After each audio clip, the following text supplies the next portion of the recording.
This is LBC from Global, leading Britain's conversation with James O'Brien.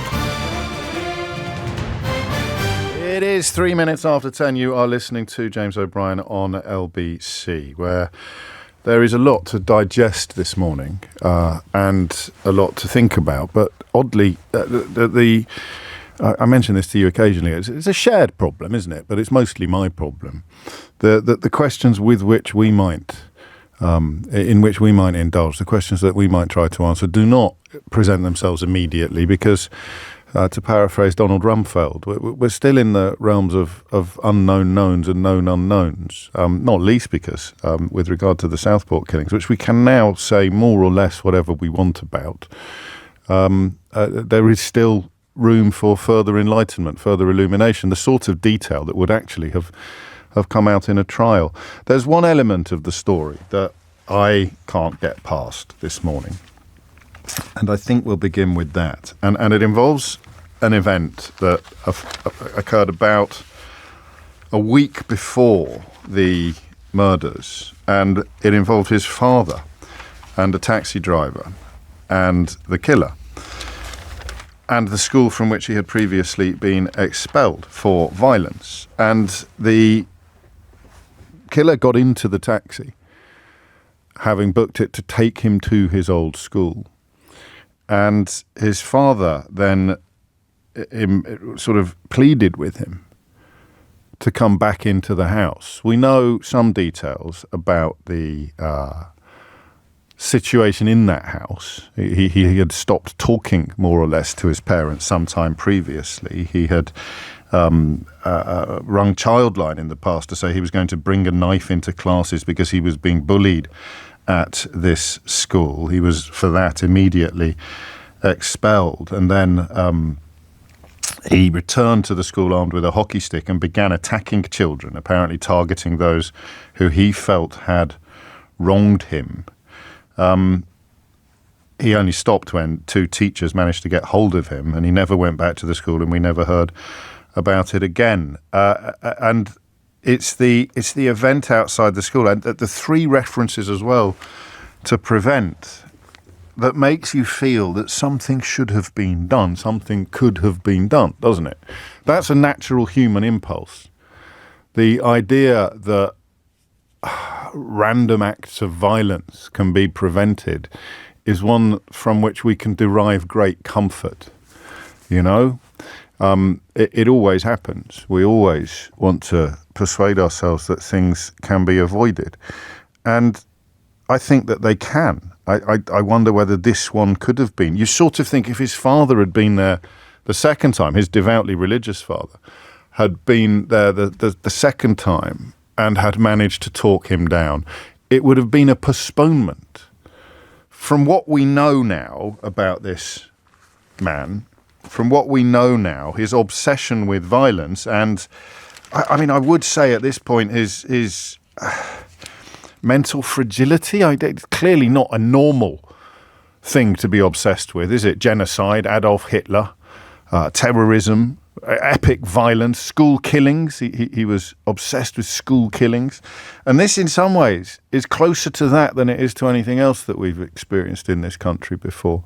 Much closer to the acts of violence committed by gun-wielding teenagers in American schools on a heartbreakingly regular basis that we often sit in this country feeling completely baffled by, not least because of the ease with which young people in America can get hold of guns. That element of the conversation is absent from what we can talk about today, because no one can really argue that we should have prohibition on knives. So we know that he was spending much of his time locked away in his bedroom. We know that he was searching up the most graphic material to fuel his obsession with genocidal killers and bloody dictators. There's an echo there of the killing of Brianna Ghey. I don't know if you remember the detail of the sort of material that her killers shared with each other, their obsession with violence, an absolute obsession with violence. he had been unwilling to leave the house and communicate with the family for a period of time, a previous court hearing was told. He became obsessed with wars, conflicts, genocide, and the most appalling atrocities, material that you can find online. I'm told, because you'll forgive me for not doing any research personally in this particular field, I'm told incredibly easily. You stumble across some pretty horrible things very, very occasionally, but if you go looking for it, it's incredibly easy to find. Just as some children are fixated, this is what a previous court hearing was told, on football. They know all the players, all their stats. He was the same about genocidal killers and bloody dictators. If you wanted to know about the IRA's killing campaign or Colonel Gaddafi's brutal regime, Ruda Cabana could tell you all about it. He collected books and literature and read up on it obsessively. The nastier it was, the more interesting he found it. It's just chilling how he went from being an apparently normal Year 9 kid to becoming just uncontrollably evil. So then you refer to prevent and counter-terrorism police, but if you haven't done anything, what can you be done for, to coin a phrase? Again, it has been reported that these referrals were understood, these behaviours were understood to have been regarded as an element of his mental health struggles, which are, for the record, real and well documented. He was 13 when he undertook the hockey stick incident at his old school, and there's no evidence of any physical violence or threats between then and the murderous attack upon the dance studio last July. And you know, I'll say this, but I'll say it quickly, because it isn't something I want to dwell on unduly, unless you feel that we should. Some people are going to be furious about the next line in the reports. The next line being, professionals who worked with Ruda Cabana stressed that he was raised a Catholic and there was no religious motivation around his fixation on violence or the attack in Southport. He had no religious links whatsoever. He was just pure evil and wanted to hurt people. I think if that news disappoints you, you're pretty close to evil yourself. If that news upsets you or disappoints you because it doesn't fit with the provocations that your prejudices and bigotries lead you to want to indulge, then that's pretty evil. Not on the same scale as this guy, but evil's a sliding scale, isn't it? The hockey stick attack 4 years previous to the murder are, if you like, 2 points on a graph, 2 points on a path to epic murder. Horrible, horrible murder. He had no religious links whatsoever. He was just pure evil, and his parents, as we've known for some time, were devout Catholics. So it's hard to see where the intervention could have come.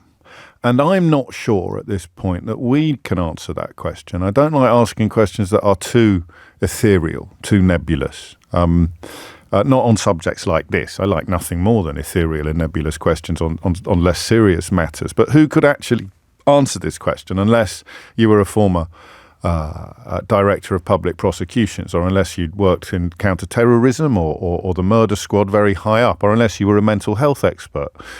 But on a level that I think demands incredible qualifications that very, very few people would have. Where would the intervention have come? And by qualifications, I also mean knowledge. You need to know more, which is why the public inquiry has been called. And that brings me back to the dad. That brings me back to his father pleading with him as Ruda Cabana sat in a taxi outside the family home, his father pleading with him to come back inside. And on that occasion, I think about a week before the murders themselves, on that occasion, actually succeeding. And I don't know whether it's because I'm a father, not obviously a father who has ever had to contemplate or even think about these kind of issues.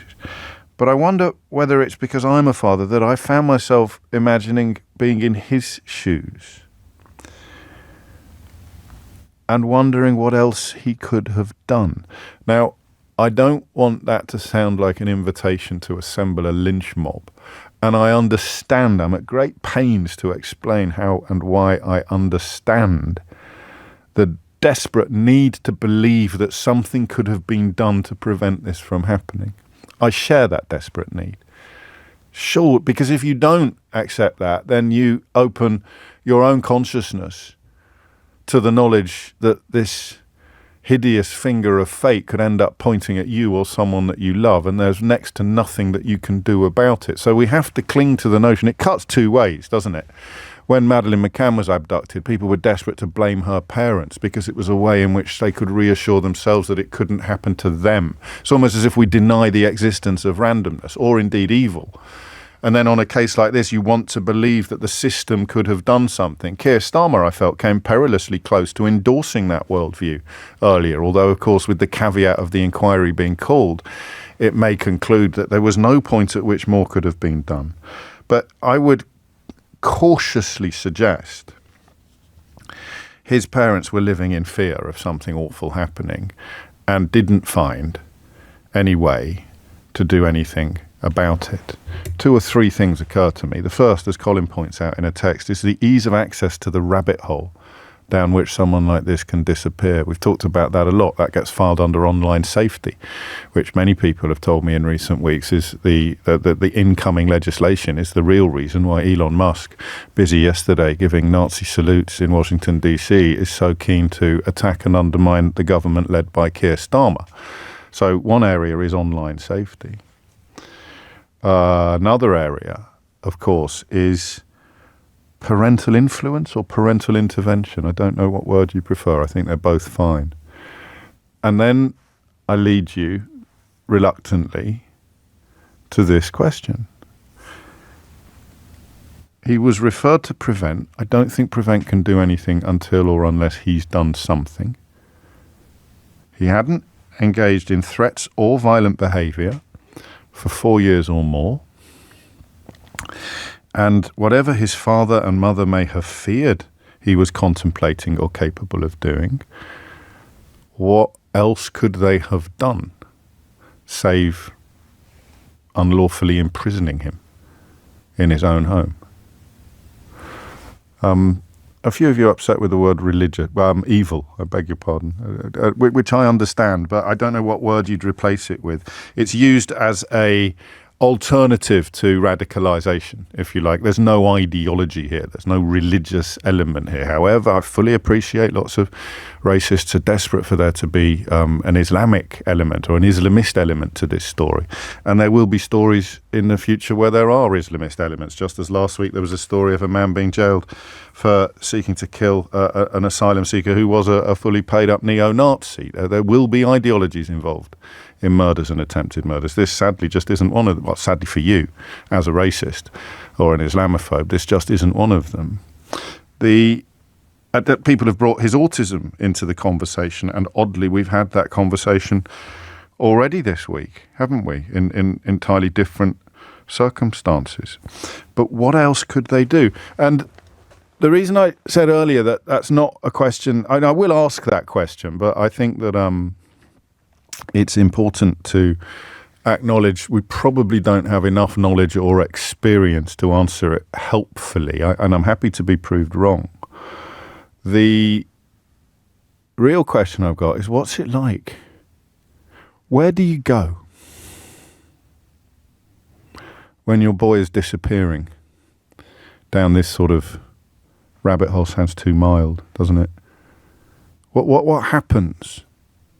Because I'd bring the Brianna Jai case into it as well, where parents must know on some level what their children are enthusing about. It was sufficiently well known for a court to be told that he was fixated on genocidal killers and bloody dictators. So are some historians, people who write true crime books and get absolutely enmeshed in the weeds of hideous crimes don't then go on to commit them. So the simple point of interest isn't an alarm bell itself. If you wanted to know about the IRA's killing campaign or Colonel Gaddafi's brutal regime, Rudolph Barnett could tell you all about it. He collected books and literature and read up on it obsessively, the court was told. An earlier court hearing, the nastier it was, the more interesting he found it.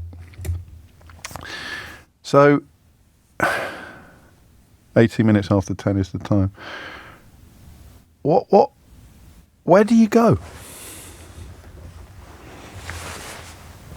0345 6060973. Now, I know that your child has not come close to anything like this, but there'll be some people listening who do have fears in their heart about what they might be capable of. That dad, when his son was in that taxi, was frightened about what his son was going to do. What else could he have done in the week between I would suggest, the attack that he probably foiled or prevented and the attack that... What else could that dad have done? I ask that question as a parent, not as a member of a mob, or not as an angry agent provocateur. What else could he... in terms of what systems are in place, what support is there, what authorities exist, what else could he have done? That's my question. There's no excuse, no explanation here, just curiosity. Imagine it was you, and you fear the worst. You know that your child has gone to a very, very dark place. Okay? You know that. And you've compelled him to cancel a trip to his old school because we must, and I think we can presume, you feared the worst. You get him back into the house, you breathe a massive sigh of relief. You sit down with your wife and fret over what the hell might happen next. And in that space, if he's not committed any crimes, hasn't made any threats, what else can you do? What can you do there in that moment? It's something that intrigues me right now, okay? It might not be what we dedicate the whole of the rest of this hour to, but what else could you do? What could a dad, any dad, you do in these circumstances? 0345 6060 973 is the number that you need. I just want to know answers to that question. Some of them may close down the conversation immediately. Say, could have done this, could have done that, should have done that, should have done this. And you go, yeah, that's true. Game over, conversation over. But what's there? If your child is spiraling, if your child is disappearing, if you're frightened as much about them hurting themselves as you are about them hurting others, but they're not actually committing crimes or threatening, what can you do? Who's there? Where do you go? Who can help? 0345 6060 973 is the number that you need. It is 21 after 10. You're listening to James O'Brien on LBC. James O'Brien on LBC. 3 minutes after 10 is the time. It's tricky, isn't it? Richard says, unplug the router, cancel the phone contract. He's 17 going on 18. I don't think you can do that. I don't think it works. The search for a reason, says Charlie, I think understands where I'm coming from this morning, becomes more and more important because without one, only chaos can be the explanation. But chaos, of course, exists. And Doug says, I can't help wondering why Prevent is under such scrutiny when CAMS may have gone some way to addressing his state of mind. Maybe we'll find out he was waiting for an appointment, as thousands of other young people have been failed by the last iteration of Conservative government and austerity. See, Keir Starmer spoke to you, Doug, this morning.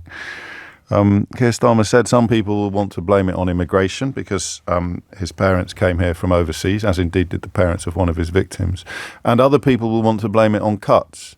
I'm not entirely comfortable with that conflation because there seems to be some rather more validity to the idea that if an absence of services, an absence of provision is part of the story, then we should be talking about that. I don't see much point bringing immigration into it, especially when you consider that the parents of one of his victims came here from another country as well. 25 minutes after 10 is the time. I just want to know whether or not, as with the school killings in America, sometimes this kind of thing can't be stopped. That's the thing we're all frightened of thinking and saying. I think. Konstantin is in Eltham. Konstantin, what would you like to say? Yeah, I just want to answer this question about what could the parents have done. And I just want to draw a parallel with if you have young children and you go to the hospital and they're unwell and the consultant checks them and they say, well, it looks like a normal virus. But they'll ask you, what do you feel? Do you feel that this is fair because you know your child better?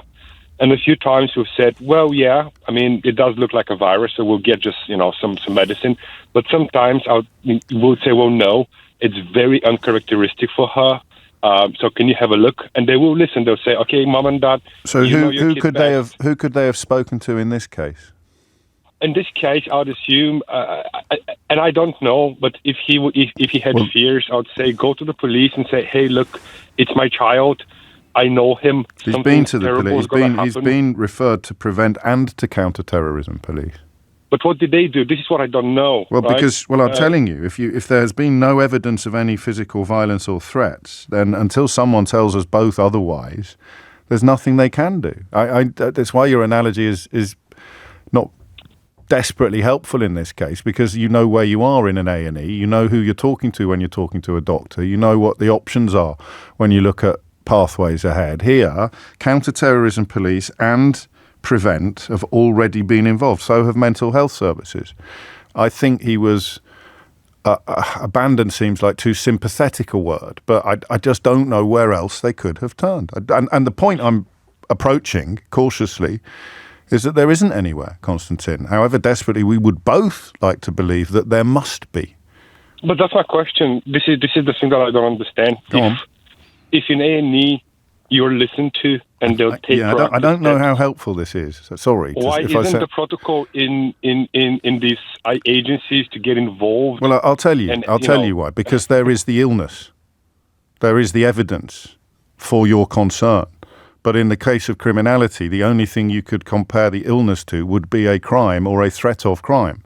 And in this case, there isn't any. So that's why the analogy doesn't work. I'm sorry if I sound impatient. No, that's been educational. That's a fair call out. But it's just one of those things where it just feels that if a parent is so desperate and I think it's going to happen, yeah, there has to be a way. The human condition. Yeah, there it is. You just said it. There has to be a way. We cannot accept.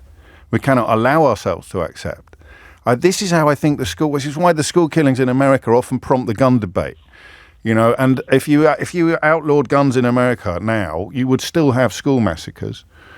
But people have to believe that there's a relatively straightforward answer to the question of how do we stop this from happening again? Or how could we have stopped this from happening? The nasty side of it, and you're not indulging in this by any stretch of the imagination, is a desperation to find someone to blame. It's why social workers only ever get talked about when a tragedy happens on their watch. They never get talked about for the 99% of the time when they do their best with degrees of success. So 50% of us are desperate to find someone to blame and shout at, and 50% of us are desperate to find an answer to the question of how it could have gone differently. None of us really are prepared to wonder whether these kind of things are horrible and somehow unavoidable, because there's nowhere else his parents could have gone. Yeah, but this is what I don't understand. Yeah. I mean, I don't know. It's one of those things where it's a conflation of several, I guess, processes failing and not working quite as they should. And there has to be something somewhere we could have done better. Yes. I hope so. I know, and I'm with you. I just I've covered things similar to this, akin to this, so often that you kind of. Sometimes reach for questions that you haven't reached for before, which is how could this have been avoided?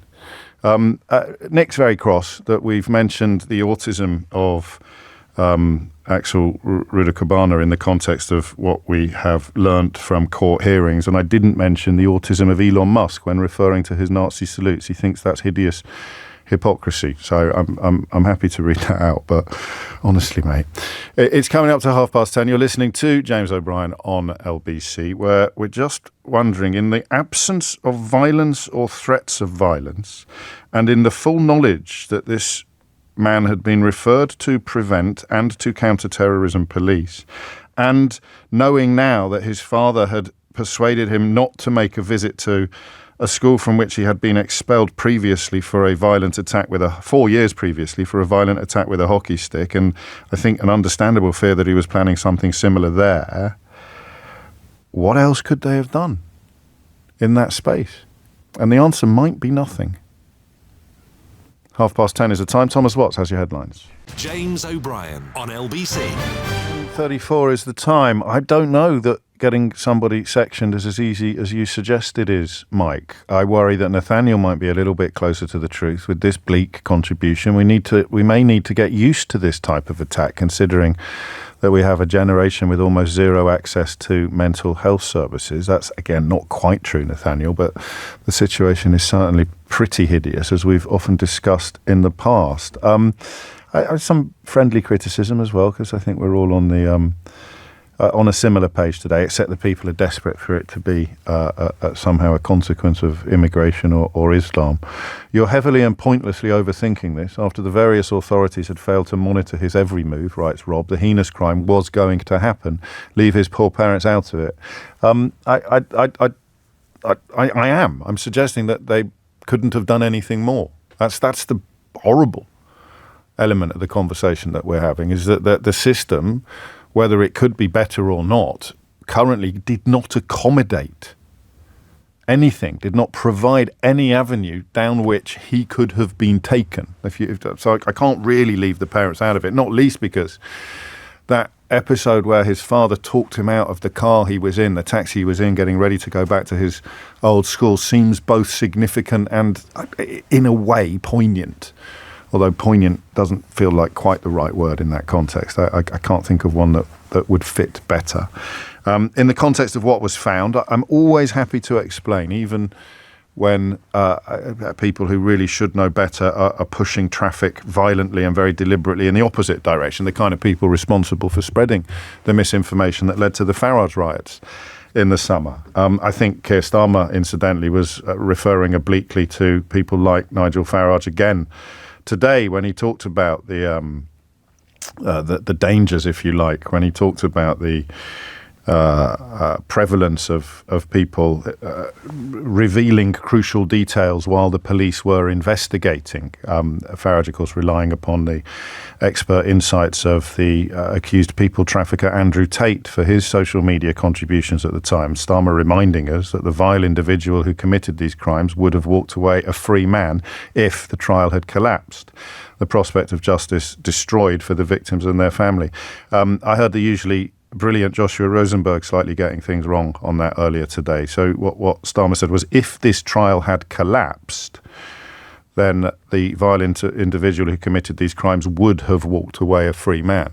So there's no point replacing would with could, because the hypothetical already posits the collapse of the trial.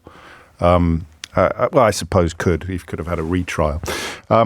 So the Al-Qaeda manual that was found in his home, along with the ricin that a neighbour believes was responsible for killing her cat, has to be seen in the context of the brutal, the grisly detail of the IRA killing campaigns that were found in his house, the evidence of his obsession with everybody from Colonel Gaddafi to Adolf Hitler, the knowledge that he had the kind of interest in genocidal killers that most 17-year-olds have in football players or pop stars, his deep and abiding fascination with bloody dictators. So you see the Al-Qaeda manual in that context.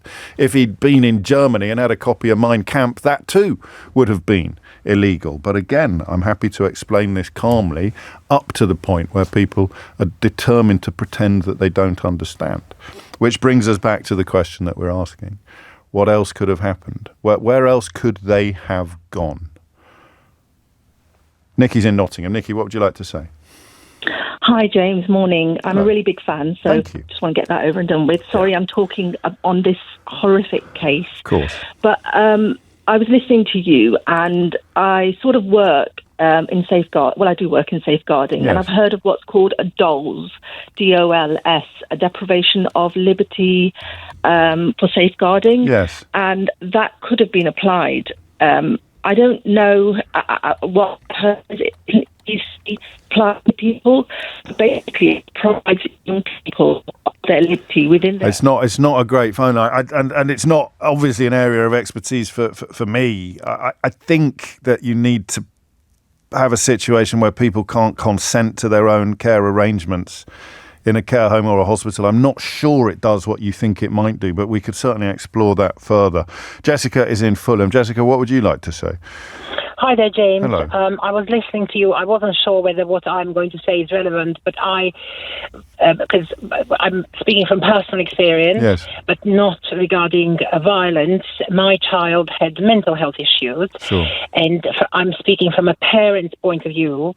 I really feel for the parents. I know that many will disagree, but I feel for the parents because in my situation, I really felt lost because with my child spiraling, he wasn't violent or anything like that, but with him spiraling down mentally, I was lost in terms of, so I went to NHS, obviously, and they were trying to help, but the lists were long.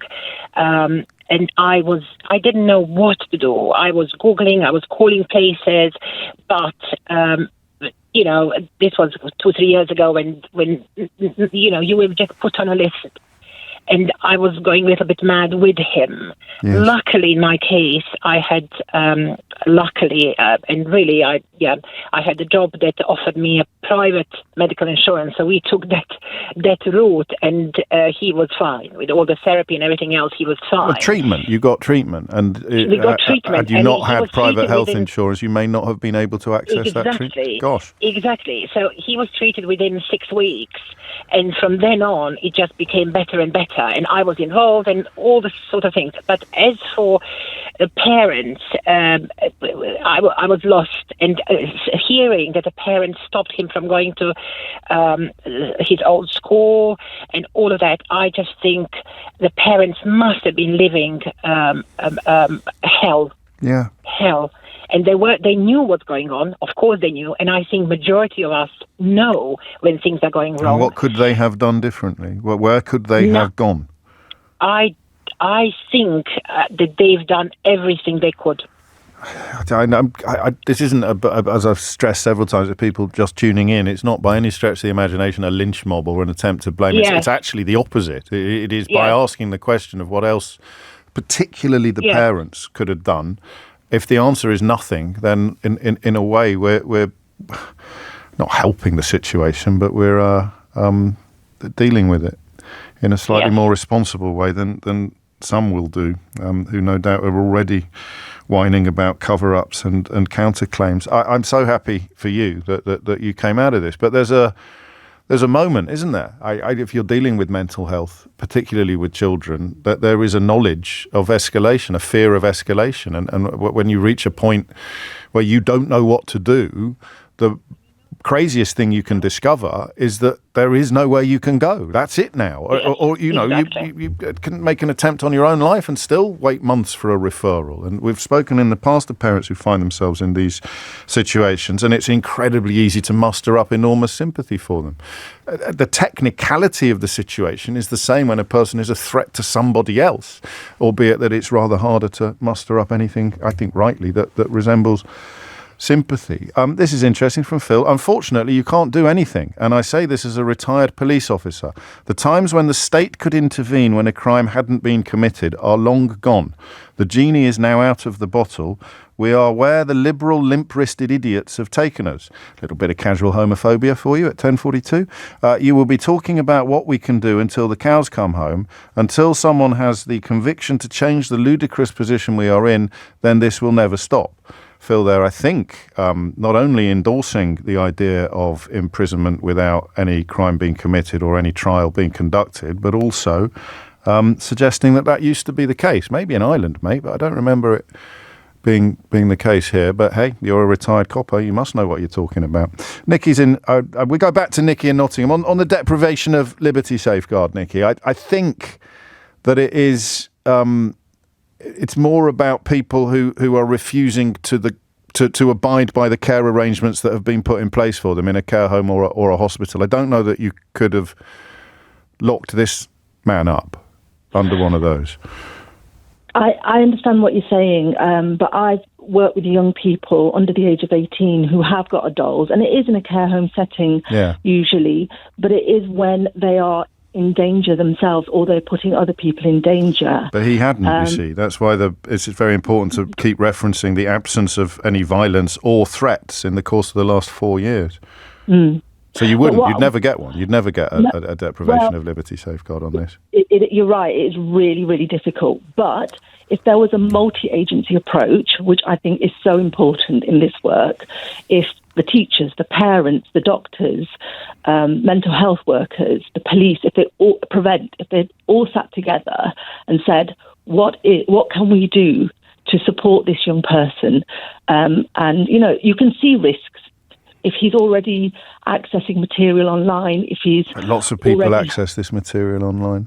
Yeah. And someone was showing me how easy it would be to download even the Al-Qaeda manual, that possession is a crime. I mean, there needs to be a hook to hang all the things you're saying on. And I mean, unbelievably, there isn't one. Unbelievably, because he sort of went from 0 to 60 in 10 seconds flat, or he went from a hockey stick attack at his old school to murdering little girls in a dance class in 4 years. But between those two moments, there's nothing that you could hang any of the things you're talking about on. There wouldn't have been loud enough alarm bells. There wouldn't have been sufficient enough concern. Prevent and counter-terrorism police, that's multi-agency. And they were looking at some of these obsessions as simply evidence of his mental health struggles. Mental health were involved. Well, I just want to question. I agree with what you're saying. It's not easy, but what I would like to question and what I would like to know, and I hope the review finds out, did they all sit together in a room? Did they sit together? But at what point? What had he done to cause the convening of that meeting? So when a young person isolates themselves, when they are accessing material, when they are not engaging in education, all these are flags, red flags to say something's going on, something, and it could hundreds of be thousands of people. Have to be prevented. Hundreds of thousands of people his age not engaging in education at the moment. We talk about it. And they should all have some link to the local authority. But they don't. Yeah, I agree. But we're talking about the world that we live in, as opposed to the world that we wished we live in. And I think you're right that the public inquiry will have to walk that tightrope, because the conclusions of what could have been done differently will depend upon the world that we want to be living in. The question of what could have been done differently in the world that we actually inhabit, the answer to that may well be nothing. Yes. I understand. You can't prevent. Yeah, you can't. You cannot prevent. Short of locking him under the stairs or something like that. Well, you say that, but I'm not an expert in dolls. But when I work in safeguarding. Niall in Guildford is, and he says it cannot be applied if a person has the capacity to make the relevant decision themselves. A mental capacity assessment must be carried out in relation to the specific decision being considered. So any deprivation of liberty must meet the legal criteria, including being necessary and proportionate, and it must be in the person's best interests. If the only violence he'd previously engaged in was towards people at his school, his expulsion would appear to have mitigated that risk sufficiently. It just wouldn't apply in this case. Although I share your sense that there must be something. There must be something. It can't, we pay our taxes, we've got police, we believe in the rule of law. Well, I mean, President of the United States accepted, but we generally believe in the rule of law. Therefore, there must be something in the, quote, system, end quotes, that deals with situations like this. What if there isn't? 10:47 is the time. Hunt is in... we'll come to him after this. James O'Brien on LBC. 10:50 is the time. So here's another... There are echoes in this case of the one that we're discussing, albeit that this one contains ideology that subsequently emerged. I speak of an English neo-Nazi who was jailed for life last week after stabbing an asylum seeker. It didn't come out until his case had been heard that he'd been previously jailed for sending women sexually explicit and misogynistic messages. He was found guilty of attempted murder, but it didn't come out previously that he was a prolific online stalker who'd previously been jailed and referred to the Prevent Counter-Terrorism scheme. So I haven't checked, and I don't know if I've got the appetite to do so, but the kind of people who provoked the hideous riots this summer with ludicrous claims of cover-ups probably haven't said a single syllable about this. Identical scenario, different case. No one died in this case. And it is a neo-Nazi, swastikas on his bedroom wall, the whole 9 yards. But it was not revealed until the case had been conducted that he had previously been referred to the Prevent Counter-Terrorism Scheme, because that sort of information could prejudice a trial. And yet, of course, the fact that this killer in Southport had been referred to counter-terrorism police and to Prevent, and the fact that that was not shared in the same way that in the case of Terence Callum Parslow, the neo-Nazi, jailed for life for attempted murder last week, the reference to Prevent was not shared for exactly the same reason. So if someone's pretending that these scenarios are different, you need to ask yourself why on earth they would be doing that. And again, perhaps crucially, after the reference to Prevent, it was decided that he wasn't. No further action was taken. He was referred to the anti-radicalisation programme in 2019, and then arrested again last year for targeting another woman with sexual and in 2023 with sexual and racist messages. So that's how the law works. What Keir Starmer did in his speech today was show you what a man who understands the law and believes it should be upheld looks like.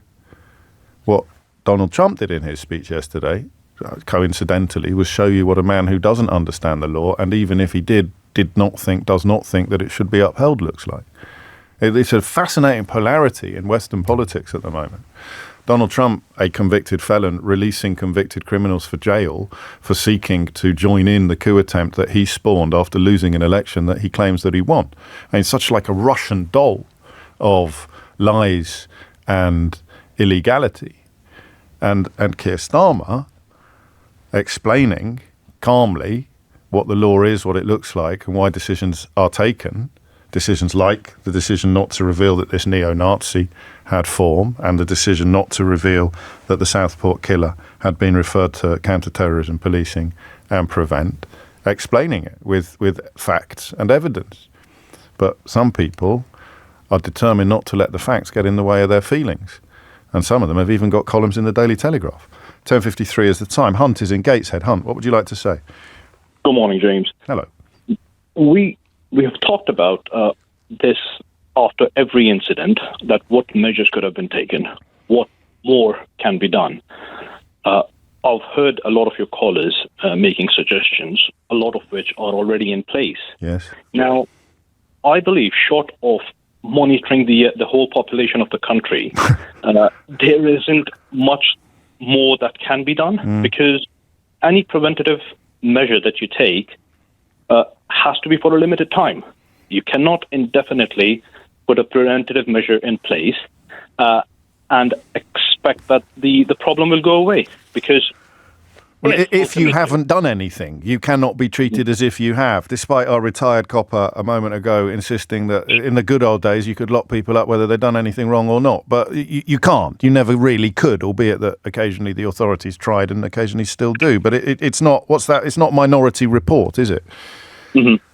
So we're living in an age where a convicted individual can become the president. An individual can be the member of parliament, where he allegedly, or in the opinion of some individuals, incited violence. But at the same time, you can't convict these individuals because they haven't done any actions which, under the law, are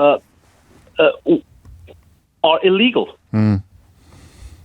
But even if you were worried that someone who provoked the riots in the summer was going to be trying to stir exactly the same pot and excite exactly the same violence again, there's no crime there, so you can't shut him up or lock him up. So however worried you are about something that somebody might do, short of a mental health intervention, a sectioning, there's nothing you can do to keep them away from the circumstances in which they might commit the crime.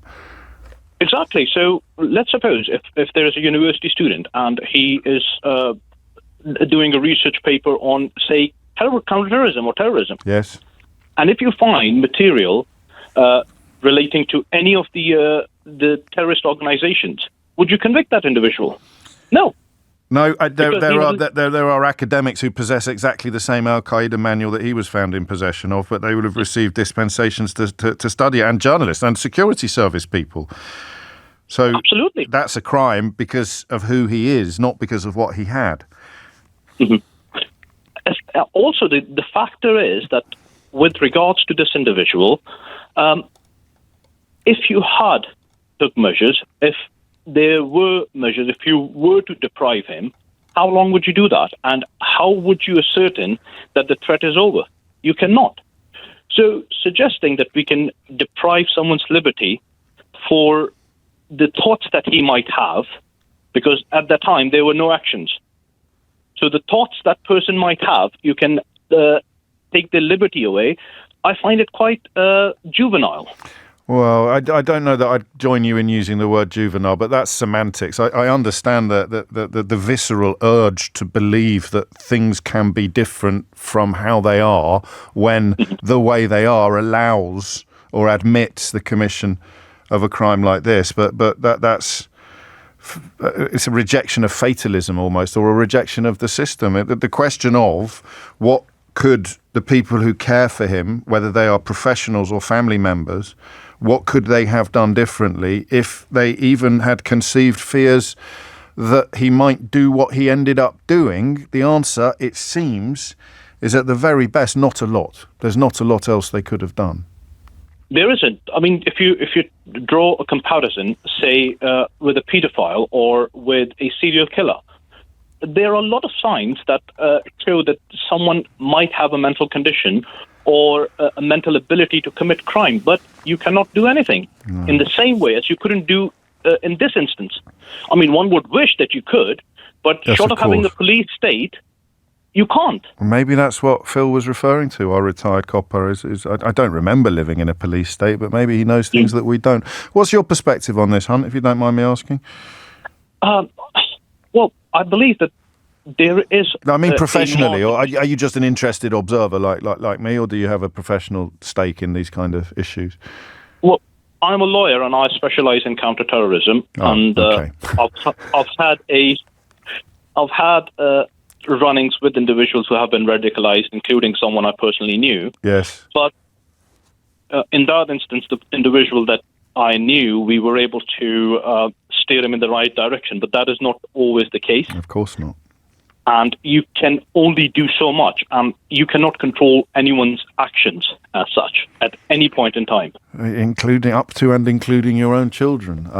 Thank you. A reminder as well that the Al-Qaeda manual found in his home is something that you can download from the internet. I'd urge you not to do so, obviously, because possession of it would be a crime. But I'd wonder whether looking it up on the internet counts as a crime.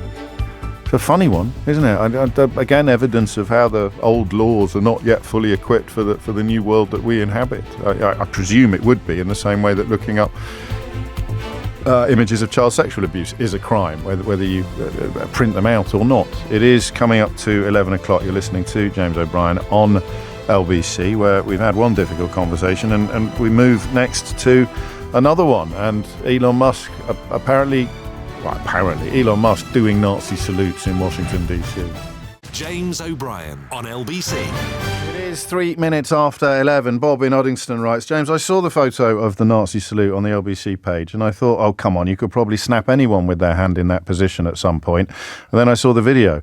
I'd like to say that I was shocked, but to be honest, I'm not shocked at all. I mean, he did it twice, not least. But Bob makes I don't know whether you get exposed to this kind of nonsense, Bob, but I do, obviously. Lots of people have done exactly what you described. They've found pictures of people that aren't Elon Musk in a still moment, in a very nanosecond moment where their arm is in a position where it looks as if they could perhaps have been giving a Nazi salute, and then they're pretending that proves that they do it as well. Of course, the problem with that attempt at writing off what Musk does is twofold. Number one, he does it twice. Number two, if it looks like a Nazi salute, quacks like a Nazi salute, walks like a Nazi salute, it's a Nazi salute. And number 3, he's already come out with his belief that the AfD, successors in many ways to the Nazi party in Germany, should be running Germany. So keep sending me lots of pictures of Barack Obama waving at his wife, clipped in a way to look as if he might be giving a Nazi salute, because that really shuts the conversation down. I'm not going to move on to that just yet. 1 or 2 more calls on this horrible question of what else could you do? The people charged with caring for the Southport murderer, whether through family connections or professional obligations, where else could they have gone? What else could they have done? 4 minutes after 11 is the time. And before we talk to Sam, who's in Newcastle, Paul's been in touch to tell me that he has a friend who works for Prevent, and they have obviously seen the Al-Qaeda manual that is one of the offences that the Southport killer pleaded guilty to yesterday. And it contains the information or the claim that their aim is not to overthrow the West. The plan is to cause such panic and fear that the West tears itself apart, which inevitably brings your attention back to the riots in the summer, doesn't it? Sam is in Newcastle. Sam, what made you pick up the phone? Good morning, James. Hello, Sam. Hi. Hi. Yeah, I've got a 19-year-old son who's autistic, and he has a deprivation of liberty disorder. Gosh. Which is something that we agreed to. Yes. Now, he is in no way as violent as this individual that is now on trial. However, we noticed as he was growing up, when he was about in his early teens, that he was getting more and more aggressive. But there were 2 patterns of aggressiveness. One was manic aggressiveness, where he would laugh out and lash. At the same time as laughing, he would lash out at people, spit on them, kick them, be extremely violent. And the other extreme was, if something triggered his anxiety and he became extremely distressed, he would lash out as well. So it was like 2 different kind of ways of showing aggression. And as he progressed through special needs schools, at one point he was effectively excluded from the school because they didn't have the resources to actually support him properly. And we were very disappointed because we'd been asking for those resources, knowing, how he's progressing. He is of a lower mental capacity. He's at probably a mental age of about 3.5, 4, but he's 19 years old. Now, the thing is, it took us a very, very, very long time pushing the different organizations and authorities to get some kind of answers as to how we can deal with his progressive difficulties and challenges that he presented. So eventually, in 2023, a psychiatrist diagnosed him as having bipolar affective disorder as well as autism. Gosh. So he has since been medicated, and his aggressive behaviors have diminished because he was posing a threat to others around him, and it became extremely difficult. Now, I really feel for the family of the father who desperately tried to get some kind of support or help. And you talked about him telling the taxi driver, or it's been reported they told the taxi driver not to take him to his school when he threatened to harm his classmates. I don't know if he'd threatened to harm his classmates, but his father certainly feared that's what he was planning to do. Well, parents know. We know as parents, we know the direction our children are going in, and we have to. Sometimes we are desperate to kind of get the help that we need, and particularly, I'm from an ethnic minority background, and particularly those families who are from ethnic minority backgrounds have a lack of knowledge and information about what kind of support is available out there, and it makes it doubly difficult. So I really think if the right kind of support had been given, like from CAMS or whatever, to actually look at what can be done to this individual, it may have prevented this. Because with our child, he's on medication, he's a lot calmer, and we're from a Muslim background, and surprisingly, when I take him to the mosque, it calms him down. And now his college where he's at, they've provided him, because he wanted to go to Friday prayers, and obviously he's at college, so they provided him with a prayer mat and a quiet space. So every Friday, he doesn't really know how to perform his prayers properly, but he indulges in that, and it makes him, they report back and say it makes him a lot calmer. And, the way that we see Islamophobic comments being made in the media and what led to the riots, because the riots, for me, were not right-wing thing. It was an Islamophobic thing because it was assumed that he was a migrant who came from a Muslim background. It wasn't assumed. The lies were spread. Yeah, that's right. It's just a stronger word than assumption. People who knew it wasn't true. I think right-wing is often a fig leaf for what exists in society, which is Islamophobia. And the thing is, if we can marry people up with the resources that the communities can provide themselves, as well as professional resources, we can actually deal with these issues and nip them in the bud. Our local mosque in Newcastle, may I add, is now working with Northeast Autistic Society, providing drop-in sessions for people from the Muslim community and other communities to help them navigate the ways in which they can deal with challenges that their children present. When there's an absence of that kind of support, and there is, in the wider community, and more particularly for ethnic minorities, there's an absence of that kind of support. It's going to lead to these desperate situations where parents feel completely lost and abandoned, and they just don't know what to do, as you've said in your program many a time. What I'm actually due to go to a meeting to the local carers centre, who are starting up a group called Carers for Change, which enables parents to come together. This is today at 12:30. I'm due to go there, which enables parents to come together and talk about the issues and the problems that they are facing in a wider context. But I will be talking about the issues in this context and what we're talking about today, that there needs to be a connectivity between parents who desperately are looking for answers and looking for support, and those who could possibly provide the support. But in terms of particularly the Muslim community, the only interest that people like Prevent seem to be taking is that if it's a Muslim individual, we'll focus on them and, look down the terrorist route. But if it's not a Muslim individual, then they're probably not a threat and will not focus on it in that way. I think I hadn't thought of that. So the two cases we've looked at today, the Southport killing, most obviously for obvious reasons, but also the neo-Nazi who was jailed for life last week for attempted murder. In both cases, Prevent kind of concluded, there's nothing to see here. Whereas if either of them had been Muslim, you think perhaps they'd have dug a little deeper. Without a shadow of a doubt. I mean, the whole narrative over the summer riots was that it was right-wing. I don't think so. Far right. It wasn't right-wing. Far right. It wasn't. The element there, James, was that if they knew, or if the rumour misinformation had not been spread that this was a Muslim, those riots would not have happened. There have been other killings, like the killing in Nottingham of the students, the 3 students, where the person was clearly not identified as a Muslim. I didn't see any riots happening there. He was from an immigrant community. He was a person of colour, but there was no riots. So there's a definite narrative. I'm not saying, I really respect your programme. No, you've touched on something that is actually terrifying, and it's been absent from almost all of the coverage. And even people who I don't think realise what they're doing when they engage in the sort of rhetoric I'm about to describe. I've heard sensible people who wouldn't dream of treating Andrew Tate like a trusted news source or spreading lies. Or just not knowing something is true or not, but putting it out there. Not them. People who do know better have spoken as if, had the Southport killer turned out to have come here on a small boat or turned out to have been a Muslim, then the riots would somehow have been excusable or acceptable.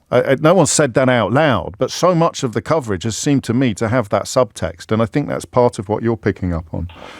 Absolutely, and I would just like to add one more thing. The Christmas market terrorist attack that took place in Germany, initially it was thought by some people in the media that it was an what do they call that? An Islamist attack, yes. Islamist. I mean, I don't like that word. I think it's a misused word, and it maligns Muslims in general. And a terrorist attack is a terrorist attack, full stop. And the issue... Well, you would say an Irish Republican terror attack, or you would say a loyalist terror attack. Yeah, you wouldn't say Christianist terrorist attack, would you? No, but you'd bring Catholicism into it back in the day when the IRA was wreaking havoc. And the distinction between Islamist and Islamic, I appreciate, is unsatisfactory for people like you. But if someone says that they're undertaking a terror attack in the name of Allah, I don't think you can remove those letters, that word. Without any doubt, you're right. You can't. But the terminology allows people to blur the lines between Islamic and Islamist. Absolutely, and to do it deliberately. When you've got the Farages of this world and you've got the Elon Musks of the world and Tommy Robinsons and all the other lot, it's basically they will blur the lines and people like sheep will be herded into the kind of situation that we've seen in the summer. And the rights that I'm talking about. In Germany, in that market, it was an anti-Muslim, a person who had left Islam, and it was anti-Muslim. He was an Islamophobe who did a textbook Al-Qaeda act and mowed people down in his vehicle. And his ideology, such as it was an objection to the arrival in Germany of other people, because he was from Saudi Arabia, of people from Muslim countries who hadn't abandoned their religion as he had, which is also why the story disappeared from the British newspapers shortly afterward. That fact emerged because it didn't fit the narrative of the rioters. Thank you, Sal. I'll just read you what David says. He speaks for many people. This caller is so eloquent and so correct. As a white Middle Englander, it's awful and embarrassing to hear. That's of the piece with quite a few of the messages that have come in while you've been speaking, Sam. And you take your personal pain at your son's condition and you use it to try to make the world a better place for other people, I think. I can only applaud that. It's 11:15. James O'Brien on LBC. It's a weird one, isn't it? I'm trying to remember what the phrase is that is still illegal in Germany, the Nazi chant, which they've cunningly adapted to accommodate the name of the leader of the AfD, the co-chairwoman of the far-right Alternative for Germany party, because I think they replaced the word alles with the word Alice. And they can chant Deutschland. That doesn't work, does it? Someone will know. Text me what the actual phrase is. So they chant with enormous relish a three-word phrase where the word alles has been replaced with the word Alice. And if the word alles was still there, they'd be breaking the law. It's also illegal to give the Nazi salute in Germany and in Austria. So anybody minded to tell me that that's not what Elon Musk was doing must encourage him to go and do it in Germany and see what happens. And in fact, if you don't think it was a Nazi salute, why don't you do it at parents' night next time you're at your kid's school? Or just do it now if you're at work and see what happens. I think that's probably the best way to test it. Do it. Make sure you do it twice as well, and make sure you hit your chest first before you throw your arm in the air, just in case there's any confusion about what's actually going on beyond the kind of far right sewers and the comment pages of various newspapers. Just do it next time you're on telly, if you're the kind of person that appears on Question Time, and see how you get on. And that's a moment, isn't it? Would it be Deutschland über alles? Would it be that? So it doesn't quite work if you replace alles with Alice, but it doesn't matter whether it works or not, does it? It protects you from. So the allegation is that they are clearly enthusiastic about the phrase that has been banned, that is still illegal, and they can make it sound like that when they're replacing alles with the word Alice. 90 minutes after 11 is the time. And Elon Musk has expressed his admiration for that party. So, it could be an extraordinary coincidence that he did two salutes identical to the Nazi salute shortly after expressing his belief that the party born from the ashes of the Nazi party, where they're currently adapting Nazi slogans to avoid criminality, could all be a complete coincidence. But it seems to me to be unlikely. And no, it's Alles für Deutschland. That's it. It's not Deutschland über alles. So that makes more sense. Thank you. I mention all of that because it's context, isn't it? Support for the far-right party, born from the ashes of the Nazi movement. Support for a party that seems keen to revivify some Nazi slogans, support for this party, a belief that this party should be governing Germany. Coincidentally, these opinions expressed by somebody who has subsequently given two Nazi salutes at the Donald Trump inauguration. As James points out, Elon Musk is a Nazi or he's stupid. And given that we keep being told he's a genius, he must be a Nazi.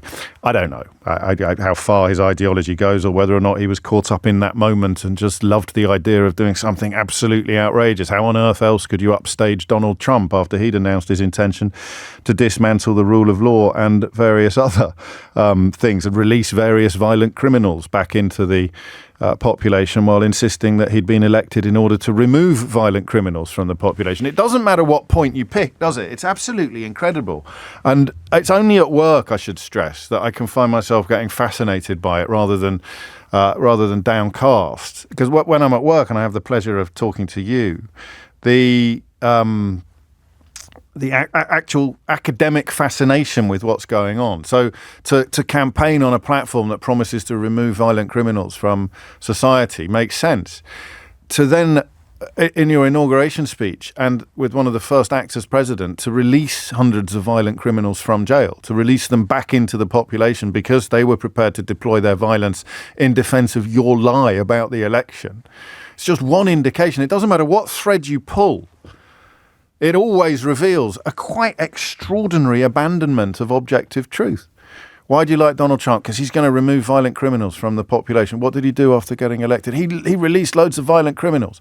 So how can those both be true? Well, it's again, not dissimilar to that last call we took from Sam. It's going to be the foreign violent criminals or the dark-skinned violent criminals that he's going to be removing from the population. And the ones that he's going to be releasing are going to be ones that look like him or look like many of his supporters. Not all of his supporters, remember. This is intoxicating snake oil that he sells. And that's just off the top of my head, just looking at the speech yesterday, thinking of one thing where he has done the precise opposite of what he said he was going to do and got cheered for it.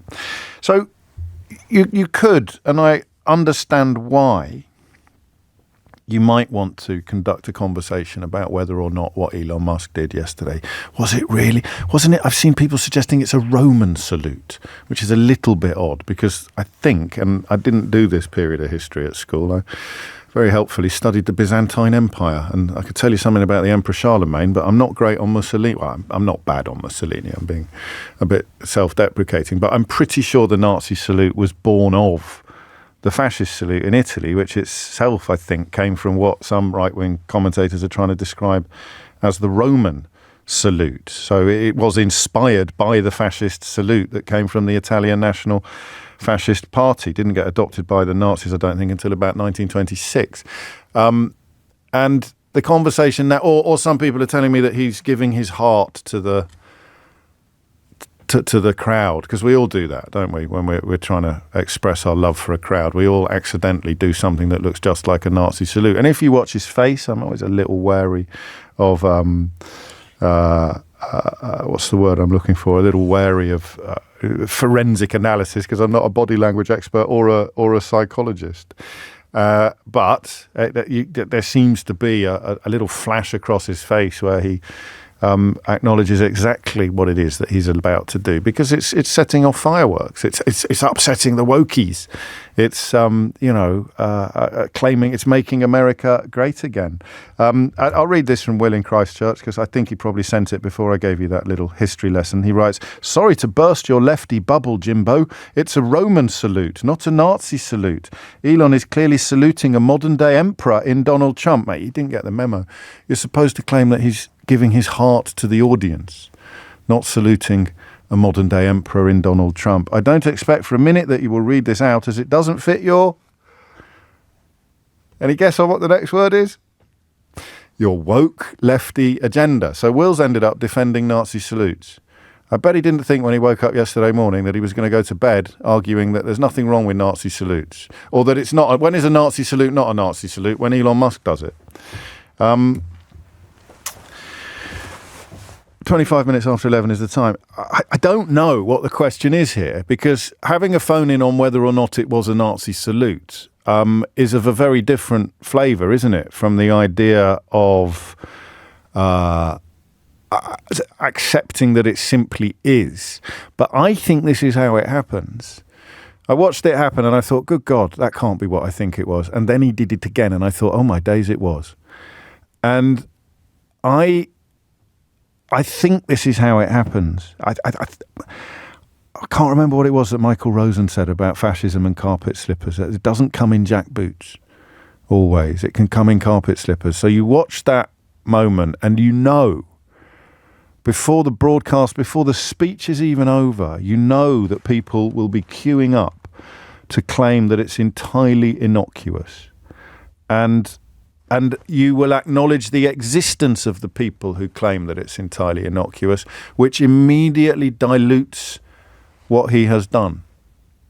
I don't know that there is academic research into this area, but it is a moment of, it seems to me, profound significance. The idea that, I mean, I haven't looked at all of the coverage yet, but it will be some people think or outrage sparked. I've seen one German newspaper report it directly, explaining exactly what it is. I've seen a French newspaper doing exactly the same. I think even The Guardian has sort of couched its report in terms, so other British newspapers expressing a belief that people hold that is what happened. And if you don't accept what happened, you end up building castles in the sky. So I've got 4 or 5 different things coming, and some people blaming it on autism, some people claiming that it is a Roman salute, with obviously not having ever heard of Benito Mussolini. Where do you think they got it from? The question, why doesn't it happen all the time then if it's innocuous? The question, will you do it at work tomorrow? What would happen if you did it in Germany? It might be interesting to hear from people in Germany about what you feel when you see somebody doing something that would, regardless of what his online friends are saying, when you see someone doing something that would still be illegal in Germany. 0345 6060 is the number that you've got. So, Overton window, a lot of you are pointing out as well. You know, the old argument that if you're having a row with someone online, eventually someone will call the other person a Nazi. But Overton himself stated that all bets were off when Donald Trump was elected to president the first time. I don't know what the question is this hour, or not even hour, we're only going to have 15 minutes because I've got a fascinating... Godwin's law, not Overton. The Overton window is when the conversation about politics moves further to the right and begins to feel normal. Godwin's law is the one about the internet that he himself, the architect of the law, said all bets are off with regard to Donald Trump. So how do you report this stuff? You're both siding a Nazi salute now. It's incredible. If someone has accidentally given a Nazi salute, I think we can all agree, or he didn't mean to give a Nazi salute, he's accidentally done one, I think we can all agree that level of judgment should be nowhere near the most powerful seat in the land. So, best case scenario, he's really, really, really silly. But he's also got the ear of the President of the United States of America. How do you report this stuff? How do you report this stuff? The both siding is extraordinary to me, and yet, given what we've watched over the last 10 years, it's utterly inevitable. Absolute. So it's the window of the spectrum of acceptable opinion has now got people saying it's okay to give a Nazi salute as long as you can pretend or even convince yourself that it's not really a Nazi salute. And I say to you again, go and do it at your kid's school. Go and stand outside school today and just do that 5 times and see what happens. Or Elon Musk is so stupid he didn't know. It's a moment of such significance that you're almost lost for words. How have we ended up in a place where the man closest to the President of the United States of America can do a salute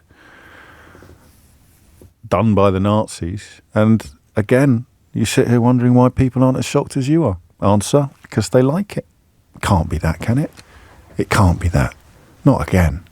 11:30 is the time. Thomas Watts has your headlines. James O'Brien on LBC. So what's the most inappropriate thing you've ever accidentally done? It might involve a little bit of flatulence or something like that, or, God forbid, slightly worse, being taken by surprise. I don't know. What's the most inappropriate thing I've ever accidentally done? Especially on air.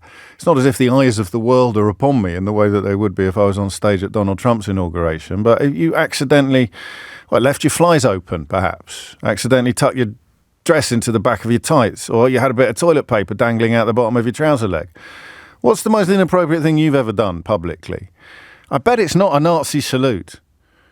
But hey, I mean, what do I know? Musk writes Alan knew exactly what he was doing, and he did it at exactly the time when he could do it under the guise of giving his heart out. Although I've never seen giving your heart out portrayed in that manner before. Simon says, of course it was a Nazi salute. He's so caught up in the nonsense of edgy online groypers, he forgot where he was. The man's a very dangerous idiot. Sharon reminds us of the Maya Angelou line, when people who show you who they are, believe them the first time. I have friends who are complaining because asylum seekers are being housed in a hotel near them and they can only sell their house for £850,000. Hey, we all have our crosses to bear. I don't know what question I asked you, but happily you're queuing up to answer it. Malcolm is in Older in Germany. Oh, that's helpful. Malcolm, what would you like to say? Just to go on to the most inappropriate thing I've ever done is... Go on then. Singing at a wedding. Yes. I'm a singer. Singing at a wedding with my zip open and my hands in my pockets, displaying my underpants. Yeah, okay. I mean, that. Yeah, you could imagine that happening to Elon Musk. You know, we've all had...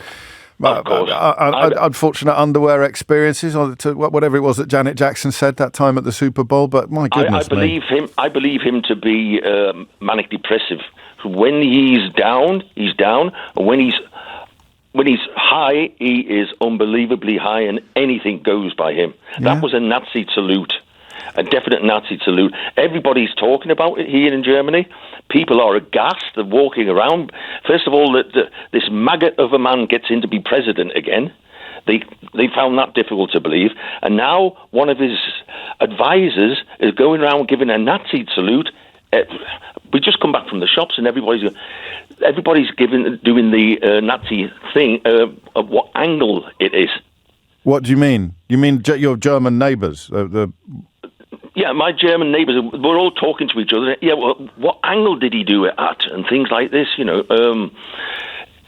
It was a definite Nazi salute. Yeah. You know, some people are saying, no, it wasn't really of course it was. Definite Nazi salute. And James, I want to ask you, how on earth do you cope with this in doing the job that you do, the brilliant job that you do? Well, I think I'm lucky. I think the fact that I can do this job makes it easier to deal with all the madness that's going on, because I get to speak to people like you every day. I don't have to sit staring at my television. I mean, I guess if I didn't do this for a living, it would be easier to turn it all off and walk away. I'm totally in awe of you. Oh, well, stop it. No, thank you. No, it is how it is. What kind of coverage is the story getting in Germany? I don't know how many papers you've seen, or whether or not this... I haven't seen any. No, I don't read any papers, but going by whatever. Well, today's market day here in the town where I live, and everybody's talking about it. It would be illegal to do. You might be able to make a case in court and say, "Oh no, it wasn't a Nazi salute at all. I was just saying hello to the crowd, or I was just pretending." What did that guy say, Will, in Christchurch? Pretending he's an emperor. He's an emperor. So but you would get arrested for that in Germany, would you? If you marched into the town square now and did exactly the physical gesture that he did twice on stage yesterday. Yeah, I met a guy here in a pub, and he came in and he said, "We need Adolf Hitler again." And by going, what? Yeah. Well, I mean, the links between his support for the AfD and his behaviour on stage yesterday, I think, are it's important to point out. Although Soraya points out that I have bipolar disorder, James, manic depression, as it used to be known, and I have never in my life given a Nazi salute, either accidentally or on purpose. You know that that's not what Malcolm was suggesting. He was suggesting that in euphoric moments you may do things that you wouldn't do in other moments if you are minded to do Nazi salutes in any moments at all, which of course the rest of us are not. Most embarrassing thing you've ever done on a public stage. I'm not going to get a phoning out of that. But it just goes to show how ridiculous the claims are that he didn't do what we all saw him do. I wonder how many times that Orwell quote has been cited today. The one probably the second most popular Orwell quote on this programme, the one about ignoring the evidence of your eyes and ears. It was the party's final, most terrible command. Here you go. This is ADL, which is, I think, an American news organisation. This is a delicate moment. It's a new day, and yet so many are on edge. Our politics are inflamed, and social media only adds to the anxiety. It seems that Elon Musk made an awkward gesture in a moment of enthusiasm. Who here hasn't done a Nazi salute in a moment of enthusiasm? Kidderminster Harriers score against Oxford on Saturday. I mean, how surprised would you be to see footage of me on Match of the Day later, twice striking my chest with my clenched fist and then throwing my arm in the air in the style of a Nazi? Hopefully very, very surprised. 11:39 is the time. Joanna is in Deptford. Joanna, what do you think? Hi. Hello, Joanna. Hello. Oh, I don't think that phone line's going to work. We'll try and come back to you. Paul's in Croydon. Paul, what would you like to say? Hey, James. Happy belated New Year's. Yeah, very well. Thank you. You too. Every time, last time I spoke to you was probably about American politics a few years ago. Well, anyway, let's build together. So, one, it was a Nazi salute. Two, there's a lot of really sort of awkward angles to this. He's not an elected official. No. I don't know what he gets up to. I don't know what what can I call it? What books on his shelf, really? No, but we know he thinks the AFD should be in charge here, and we know that he thinks Stephen Yaxley Lennon is some sort of freedom fighter, despite being locked up, of course, most recently for libelling a schoolboy. Yeah, but there's still much more to a human being, and so in a few years' time, I could have voted him out. I can't vote him out. There's a good chance, how people are married to tech bosses at the moment, there's a good chance he could flip to being a Democrat in 4 years' time. They may not be able to get rid of him. He's not old. He's not an old guy either. He's like 55 years old. He's really powerful. Remember Trump when Trump said, I can get away with shooting someone on Fifth Avenue? I can get away with doing a Nazi salute on the inauguration platform and I won't lose a single vote. Who's his pals on his WhatsApp group? I don't know. I haven't got a clue. Like you said, we know stuff, which is concerning. But he's not an elected official. So there's nothing you can do. I mean, I think that, I don't know if this counts as optimism, but I think they're going to fall out on an extraordinary scale. He usually does. I think one of them's already one of the sort of not one of the very rich ones, but is it Vivek Ramaswamy, who was supposed to be helping Musk in the department where he said he was going to save trillions of dollars. I think he's already been shown the door. Let me give me one more fear then. I don't even like being fearful. One more concern. The ADL is actually the Anti-Defamation League in America, who do really good work on anti-Semitism and other race. Yeah, sorry, of course it is. Yeah. However, Trump's really powerful. Yeah. Well, we know that. You don't want to get him offside. They're not slow to... An unfortunate gesture. I guess the way to work out how feasible that is to count all the people who've accidentally given 2 Nazi salutes while intending to do something completely different in a very, very public place, while being an adult in full control of their faculties. And your caller, the first one from Germany, again, I mean, I'm not live with him, but, I think he said it himself, he like Silicon Valley, they're trying to stay up and work and be inspired. Like, who knows what he's up to? I understand. Well, he's spoken about his ketamine. He has spoken about his ketamine use, if you're worried about that, if you're being sensitive about that. Some people suggesting that may have played a part in events yesterday, but I don't know if it really matters. If you did that in Germany, you would be arrested. If you did it here, you'd have a very difficult job persuading the authorities that you weren't a threat or that you weren't up to no good. And if you doubt it, then I mean it. Go and do it at work today, or just go and do it at parents' evening at your school, or when you pick the kids up from school later on. Just do a couple of Nazis. Do exactly what Elon Musk did. And then just tell them it was a Roman salute, and then explain the deep and profound historical knowledge you have that somehow creates the idea that is exculpatory, or that dilutes the impact of what everybody else has just seen. 11:43 is the time. Grace is in Crouch End. Grace, what would you like to say? Oh, hello. Yeah, what I'd like to say is what I find really disturbing is that it seems in America now that might is right. And it kind of has echoes for me of like Nazi Germany, where once Hitler was able to take over the whole form of government, and Trump's got a complete mandate now with both houses. And what we saw this morning with the actually allowing all these criminals who are on Capitol Hill to just be released. This 1,500 rioters pardoned 1,500 rioters. Well, I understand, but there were so many policemen injured, and some of these people, I mean, not all of them, but some of them committed like serious crimes. And so it's like a cause that creates its own ethics. Yes.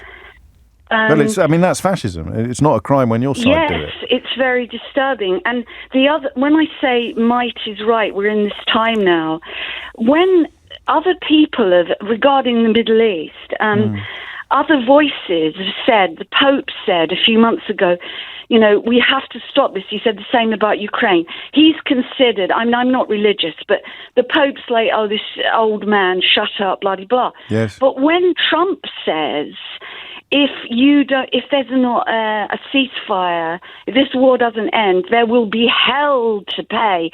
Suddenly, I know that a lot of it had to do with Biden, but I think the whole tone of this kind of crazy euphoria and this kind of... Well, we're going to take back the Panama Canal. We're going to rename the Gulf of Mexico. Yeah. We're going to put a flag on... We're going to put an American flag on Mars. It's... elements of it were hilarious. But you're right. But the thing that's scary and where I see the parallel with Hitler did build roads. He did give...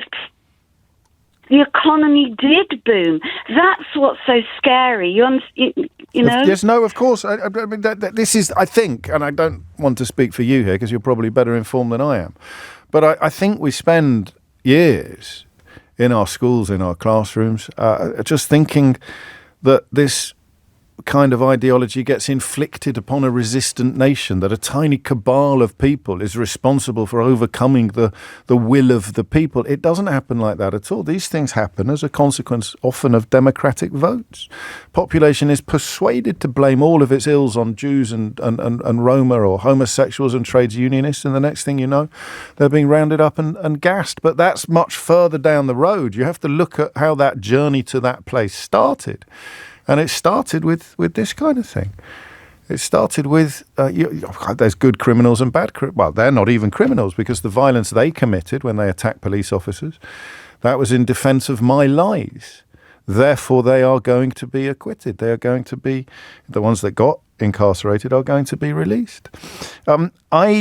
I'm going to reintroduce you next to Elliot Higgins, who is the founder and creative director of Bellingcat, one of the pioneers of open source journalism. He was one of the people who spent hours examining videos of the January the 6th coup attempt in collaboration with LBC News in pursuit of the kind of violent criminals and others who Donald Trump has now released back into American society, having successfully got himself elected on the back of a promise to remove violent criminals from American society. And we'll catch up with Elliot after this. James O'Brien on LBC.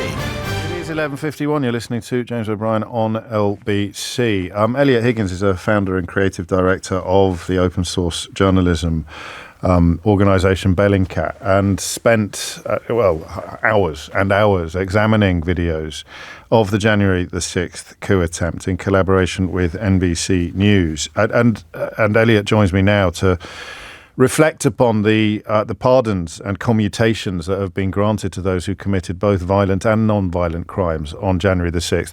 Before we get into the question of the work that you did, and of course it sits alongside thousands of man-hours done by law and order professionals in pursuit of these people, having their work essentially ripped up and tossed back in their faces. How do you personally respond to the pardons and commutations, Elliot? I think when you look at the composition of the people who were jailed, especially some of the most serious convictions, it's really scary. These are people who will take this pardon as justification for their actions that were intended to overthrow the government. And that is part of the thinking behind it, I think. We shouldn't be under any illusions that Donald Trump is sending a message to the kind of people minded to deploy violence in defense of him and his lies that they'll be okay. Absolutely. And if you look at these groups, they have a history prior to January 6th of being very pro-Trump, of attacking people they consider to be either enemies of their organizations or enemies of Trump's at various rallies and events. They have weapon charges. And these are people who are connected to law enforcement, the military. These are scary people. So just remind us of the bigger picture on those videos that you were poring over. Remind us of what went on. I was struck, refreshing my memory on some of the elements, by the number of police officers who took their own lives long after the events, the trauma of the events, and also perhaps the shaking of their worldview being such. Attempts by some in this country and in America to claim that certainly at the time, to claim that it wasn't a very big deal. How vicious were the scenes that you studied? It really escalated as the day went on.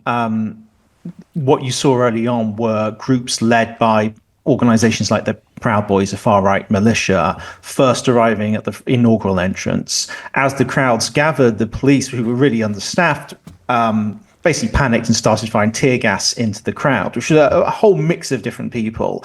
But that was enough to make the whole crowd push forward, surge towards the inaugural entrance, where you saw extreme violence being deployed against police officers who were trying to protect that entrance into the Capitol building. And what did you contribute to? What did you find as part of the work that you did with Bellingcat?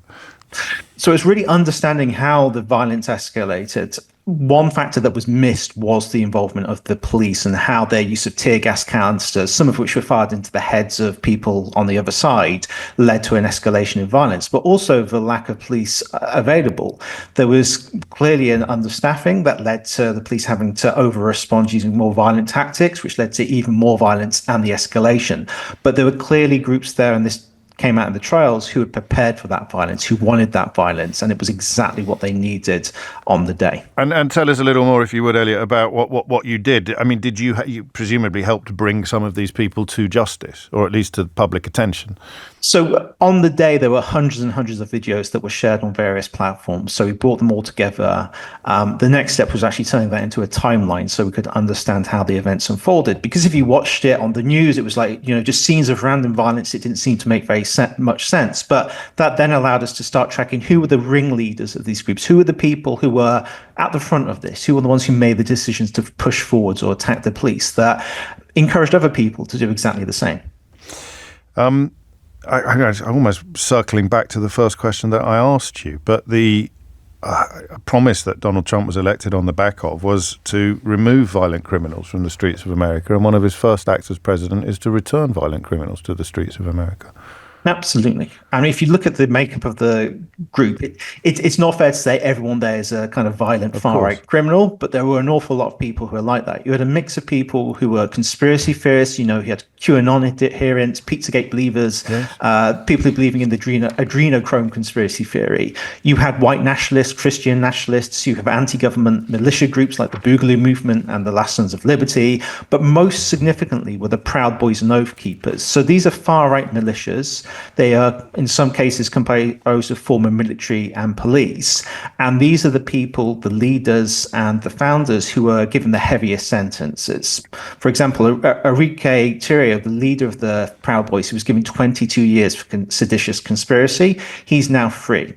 And these are the kind of people who will turn up for Donald Trump, and they will, physically attack people who are against Donald Trump. And this is what really concerns me. Donald Trump has given himself effectively brown shirts to pursue his political agenda. And coinciding with the Nazi salute undertaken by Elon Musk yesterday, I think your deployment of the phrase brown shirts is probably one that can go unchallenged, because these people have been told, if you deploy violence in support of me, you will not, essentially you'll be fine, or you will not be committing a crime almost. And these are people of connections to the US around. police. I thought of it in the context of, if anything like January the 6th happens again, then he's sent out an incredible clarion call to people to come along and join in. But in fact, in terms of any violent crime that is committed as part of MAGA, he's sort of sent a message potentially to the committers of those crimes as well. I mean, if we start seeing protests against the Trump presidency, I mean, if you look at it as executive orders, there's a lot of scary stuff there that could trigger protests. There could be plenty in the coming months or years that do that. He's going to have a group of people who are prepared to do violence on his behalf, understanding that they can be pardoned, even for the worst crimes they commit. And a word finally on the significance of his use of the word hostages in this case. It's a word we've heard a lot in recent months, obviously, in entirely different circumstances. Donald Trump doesn't use words like that by accident. Well, he's trying to delegitimize the legal processes, the entire judiciary, really, that was behind this. The rule of law. I mean, it's from the authoritarian playbook. This is what we're seeing now, and they're seeing one sign after another. It's barely been 24 hours, and we're already seeing so much of this. And speaking of the authoritarian playbook, what would you be looking out for next, do you think? Not so much in the context of open source journalism, but in the context of history. Well, first I would see, these people he released, how do they come together? How are they going to kind of present themselves to the world? Are they going to be on Fox News saying how unfair it was they were jailed? There's also, you have to consider the way the mainstreaming of far-right ideologies in the US through the likes of Newsmax and Fox News, bringing people on from the alt-right and the far-right and giving them a sense of legitimacy. So I'd watch out for those figures who've been released being given a platform on these mainstream media platforms. And I think you probably share my pessimism about the unlikelihood of that not happening, to deploy a double negative. Yes, indeed. It's really concerning. There's a lot to keep a close eye on in the US because it seems to be getting bad very, very rapidly. Elliot Higgins, founder of Bellingcat, an organisation I urge you to find out more about if you don't know already, and of course where Fox News and various other far-right sympathetic and adjacent outfits in America lead. There are plenty of pound shop British versions prepared to follow, so watch out for that as well. It's coming up to 12 noon. A story that we were going to talk about yesterday, I returned to it today with echoes of that first hour ringing in my ear. It's outwardly quite an innocuous story, even one that we could have approached from quite a light-hearted angle. And we may, if we can bring a light-hearted angle into Elon Musk's Nazi salutes, then we can bring a light-hearted angle into almost anything. But it's about the way that young people today don't socialise on anything like the scale that the older generations used to when they were the same age, and what that might mean for society. James O'Brien on LBC.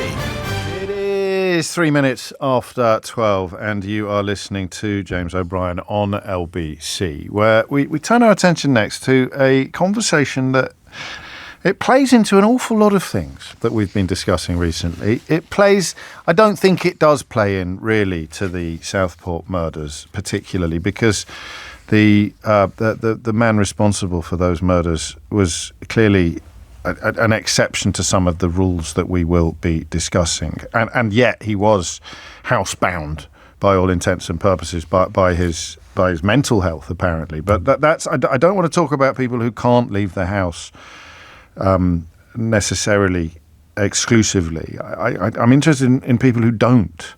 People in their teens and 20s now hang out with each other, with others, about as much as someone 10 years older than them did in the past. So you do less socialising in your early 30s than you did in your early 20s. You do less socialising in your late 20s than you do in your teens. I think part of the reason is because you settle down. And quite a lot of socialising is driven by potential courtship. The younger you are, you're out and about, you're either out with your partner or you're possibly hoping to meet a partner, or that is a driver for socializing, right? For going to clubs and going to bars. And if you've got a partner, then that driver at least is removed. So that would be part of the reason historically why the age sees a diminishment in the activity. But why people in their teens and 20s today are hanging out less, and less partying means less sex and less drinking. I'm reading a rather good article about loneliness, the loneliness epidemic, the falling rates of adolescent drinking and dating, and what they all have in common, along with the worsening mental health among young adults and teenagers. And what they all have in common is this hanging out element. It's surveys that have been recently published showing a lack of socialising. A chap called Derek Thompson wrote in The Atlantic last week, we're increasingly living in the anti-social century. It's not confined to America, it's sweeping the Western world. Young people on either side of the Atlantic who regularly meet up socially with friends, family or colleagues has dropped sharply. In Europe, the share who don't even socialise once a week has risen from 1 in 10 to 1 in 4. And I don't think it's a stupid question to simply ask why. It doesn't... let me clear my inbox now of people who were contributing to the conversation about the Nazi salutes. Ed says, mate, I've got no money for the pub. So, look, the first answer to the question, why aren't you socialising? Well, can't afford to. But that doesn't stop you going around a mate's house, does it? And just chatting. I had 2 lads on the bus yesterday. There's an age, isn't there, that innocence kicks in, and they hadn't just quite reached it yet. They were really happy. You know, when two lads sitting on the bus, 10 or 11 years old, I'm in the chair in front of them, and they're having a good old natter about something. I think it was some sort of video game. And they finished that. And one of them said to the other, I don't know why this charmed me, delighted me so much. One of them said to the other, he said, what should we talk about now? And just such a relish. There is such a relish in his voice for the joy of conversation and the joy of being there and having a chat and being with your mate and having a friend and sitting on the bus. And the world is your oyster. So you don't need to have money in your pocket to socialise. That figure of hanging out, that phrase hanging out, you don't have to be going to the roller disco, Ed, or spending money down the kebab shop. You could just be spending time together.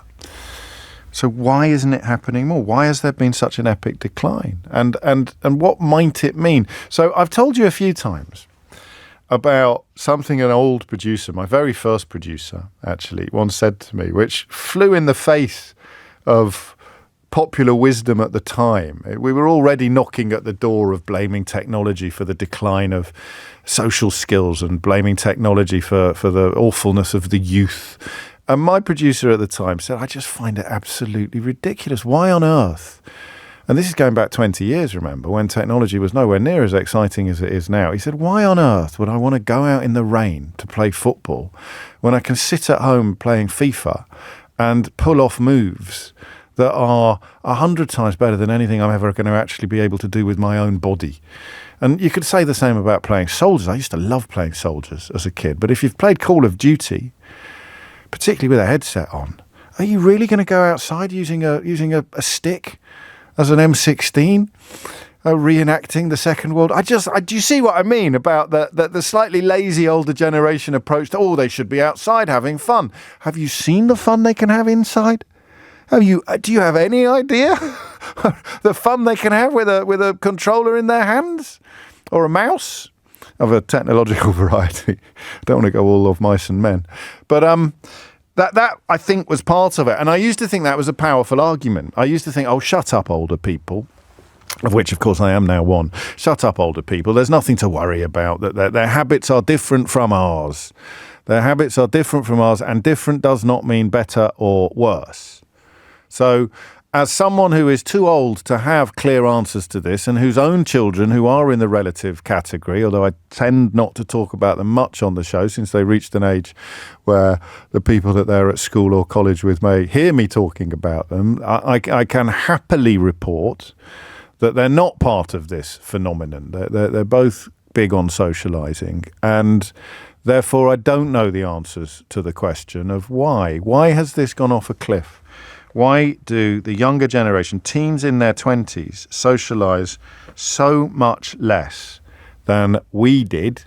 If you're anything older than 28, why do they socialise so much less than we did when we were their age? And listen, I'm teasing Ed a bit. Money's going to be part of the answer, but it's not going to be the whole answer, all right? So why is this happening? 0345 6060 973. And what will it do? Who can answer that? I mean, I suppose if you've come out the other end and managed to how confident can we be that this is actually a bad thing? That's why I mention the contrast between playing football in the park and playing football on your PlayStation. How confident can we be that this is actually a bad thing? It feels like a bad thing, right? It intuitively feels like it's a bad thing, but you are socializing when you are gaming with your headset on. You're chatting for hours, Tom reminds me, with people from all over the world. So how confident can we be that the fact that younger people are not, quotes, hanging out, end quotes, with each other in the physical world, in the corporeal universe, how confident can we be that this is actually a bad thing? Stephen posits the death of imagination and creativity, but you could be at home exercising your imagination and your creativity to the nth degree. So is it necessarily a bad thing? And what do we lose? What does Tom lose if he does the bulk of his socializing online, whether it is in chat rooms or on social media, or whether it is actually playing games together with the headset on and talking? A friend of mine has friends in the real world as a consequence of the friends that he made while playing a game. They now meet up together twice a year. They all convene in one of the cities where one of them lives, and they live up and down the country, but they've become a tight enough bunch of mates that they have enough to talk about even when they're not playing the game. So they get together and spend a weekend not playing, but hanging out with each other, doing things like, wait for it, youngsters, having meals and visiting pubs. How sure can we be that the people who find the massive bulk of their socializing now online are suffering? I don't know. My sense is that they lack something, but I'm more than open to you persuading me that they're not, or indeed that you're not. 03456060973. Juan Carlos understands what I'm saying. He says, I think they may even socialise more, James, than we do, not less. My son chats to his mates playing Fortnite for hours on end. When I say goodbye to mates on a Friday, I won't know anything about them until we meet up again on a Monday morning. So is there an element of Thucydides here? I always cite Thucydides, I can never find the right quote, to remind us that for 2,500 years and more, older people have been claiming that the way younger people behave is the end of civilization as we know it. We may be lonely, writes James Marriott, an excellent writer in the Times today, but we are never quite alone. And he's written a piece in praise of isolation, talking about the vitality of sociability, but reminding us that true solitude is precious, which is, I think, a really important point. So why do we think this is happening? Is it as simple as cost and technology, pubs closing down, youth clubs? And what do we reckon? What do we really reckon? Are we 100% sure that it is a bad thing? I like the way this conversation is going in my text. My partner's mum always says, you've not gone out today, you've done nothing. In fact, we've done a lot of creative things at home and socialised with lots of friends online. Doesn't seem to matter to me whether it's direct or through social media. Do we lose something when we're doing our socialising online?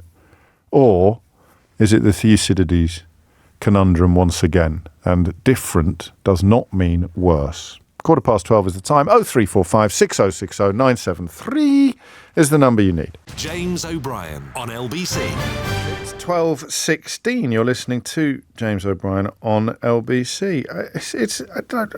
I may get onto that a little later. Something a bit odd happening on Instagram, which isn't a platform I use, but I haven't necessarily seen proof of it elsewhere. 17 minutes after 12. I've got a cracking misinformation for you. It might be the first. No, it's not the first, but it's off a front page today.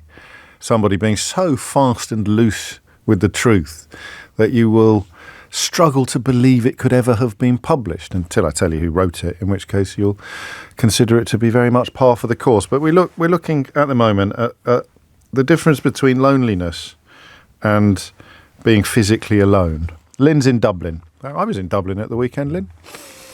I hope you had a good time. I had a grand time. Good. Were you at the rugby? No, I wish I had been at the rugby. It's a long story. I was essentially operating as an international courier for one of my children, but I managed to squeeze in some nice times. What do you want to say about this one? I was saying to your producer, and this is something that I've thought of. I've got 4 kids between the ages of 21 and 27. Okay. So I'm of a certain age. But I just think the way they experience social life is so different. And I think there's a couple of reasons. So they tend not to go to a pub, say, for example, or a restaurant. Okay. They go for prinks.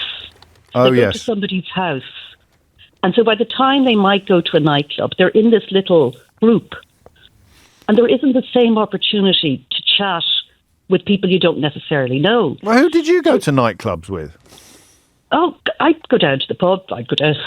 There was a particular... You'd be in college. You'd go with you wouldn't go on your own. You'd go with your mates. No, you'd go with your mates, and then you'd be there, and you'd know my cousin, and you'd come over and start talking. And so there was a much bigger fluidity between social groups. And that's not happening now? I don't think so, because they're not socialising. And also, there's so much pressure on them, because when I went to the nightclub or to the pub, nobody was putting my photograph up on Instagram or Facebook or saying, "Did you see what your one was wearing?" No. And you think that's a factor? You think that's... I mean, the one thing that always strikes me when I'm in Dublin is how many pubs there are. And they're all still... There's sometimes they're next door to each other. There's pubs absolutely everywhere. London's not bad for pubs, but goodness me, Dublin knocks us into a cocked hat. So, I mean, they're still thriving. The one I was in on Saturday night was rammed to the rafters. So I kind of get what you're describing, but I don't see it as being that different from what we experience. Do they ever go clubbing, your youngsters? Very seldom. Yeah, no, that's a big difference. It's only late at night after they've been in somebody's house. Well, that's to save money. That's because buying booze from the supermarket and taking it home before you go out clubbing is considerably cheaper than going to a pub. But as you remind us, that completely limits the opportunity for networking or saying hello to someone who's with someone who you don't know, and you can meet someone new and expanding your horizons all the time. But if they're going on to a club anyway, then they can still meet new people there. It's much more difficult. It's loud. Yeah. Probably people have had a few drinks. There isn't that social. It's not as social. It's not conversational. And can you tell? Do you think they're losing something? Do they seem to have less fulfilling lives, youths, than you did? Do you think? Or not? I think they are more. They're more under a microscope. There's more pressure on them to succeed. They don't. They tend not to do things for the crack, whereas we would have done things for the crack, just for a bit of fun. And you wouldn't be caught out. I never thought of that before, but it makes perfect sense. So actually, socialising is much harder. Well, it's slightly risky behaviour. You're opening yourself up to the opportunity of embarrassment, or opening yourself up to the opportunity of rejection, or opening yourself up, as you say, to the opportunity of being told or being photographed in circumstances you don't want to be photographed in. So whether it's conscious or not, you just hold back slightly. Because everything is curated. I like it. I mean, you're on. It's an answer, and it's an answer that I hadn't thought of previously. Lynn, thank you. 21 minutes after 12 is the time. Ellen is in Sevenoaks. Ellen, what would you like to say? What do you think's going on? Hi. I think there is like a combination of a mental health epidemic and a slight gender divide that's going on. I say this as a 28-year-old woman now. Yeah. But when I was younger, 2011, 2012, I was going out to the local shopping centres with my friends. But nowadays, I don't do that. I don't go to clubs.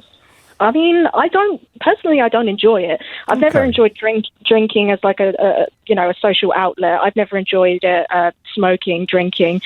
And you don't have to smoke. I mean, I appreciate that they're lubricants for socialising historically, but how often do you find yourself in a room with 3 or 4 people that you would describe as friends? Not very often, not as much as I used to, unfortunately. So you say unfortunately, so that is something you would prefer to be different. That's not something that you feel you've chosen to do. I feel like it is a combination of me choosing, but it's really difficult to describe. I used to have a lot of friends, but as I've gotten older, I went to university and I didn't really connect with many people there either, because there was quite a big push for going out and drinking and partying, obviously. That wasn't your thing. Do you think COVID changed? If we track back, do you think that being housebound a lot of the time during COVID has changed the way you feel about leaving the house? I do really think so. I feel like I thrived during COVID, as horrible as it is to say. I feel like I thrived in a sense that I didn't. Not horrible at all. I mean, yeah, I didn't feel like obligated to go out. Like, my parents are always pushing, or, my siblings might be pushing. Yeah, absolutely. But I think it's more from a perspective of, we worry about you. We want you to go out and socialise. But to me, it's like, I'm not unhappy with that. No, it doesn't sound like you are. So there's no real problem here, except, I suppose, moving forward, meeting people that you might develop a romantic interest in and then move into the next chapter of your life. I mean, I do currently have a partner. We are in a long-distance relationship, and I'm planning to move up to Glasgow to live with them. Okay. And as I'm reaching my 30s, I am thinking to myself, I should have more friends, right? Like, that's normal, and I'm kind of scared for that next chapter in a way. Well, good luck with it. I don't think there is such a thing as normal in some of these contexts, and I think for your age is fascinating, because that period when perhaps you sort of felt slowing down of socialising coinciding with the period when you had no choice and allowing you to actually recognise that you quite liked it. I quite like this. A few people have told me, quite a lot of people have told me that the last couple of years. Ollie says, the pandemic and homeschooling have taught my now 13-year-old daughter how she could talk with her friends. And the smartphone, quite a few of you pointing out, and the lack of exciting music has badly affected youthful exuberance. Hey, mate, you're knocking around with the wrong teenagers. There's loads of exciting music out there, as is evinced probably by the popularity of festivals now. More popular than ever before. More festivals than ever before. Fewer nightclubs, more festivals. I don't know what that proves or what that changes, but it's just true. Tom's in Milton Keynes. Tom, what would you like to say? Hello, mate. It's the bucket list thing, man. I've always wanted to ring you up. Oh, it won't live up to expectations. Let me apologise in advance for the sense of anticlimax. I'm not ringing up to argue with you, which is a good thing. You know what I mean? Well, I think it's you know what I mean? I don't want to sound like an old what's-it, you know what I mean? But it's a technology thing, isn't it? And me and my missus, we actually do kind of talk about it, because we talk about it in terms of how different it is. Yes. I'm in my early 40s, so is she. How different our growing up was to theirs, and this comes up. Yeah.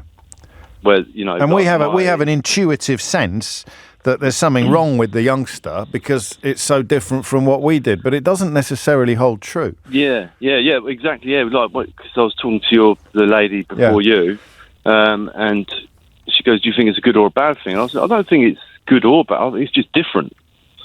Yes. And so what have you got? Well, you've got a teenager, presumably, given your age. Yeah, well, I've got a 13-year-old son, a 12-year-old daughter, and a 18-year-old son. Okay. The 18-year-old, he kind of he does go out, but he's not big on going pubs and drinking. The 13-year-old, he's well into the gaming. Right. Fortnite and when he's playing Fortnite in particular, he's in a social situation.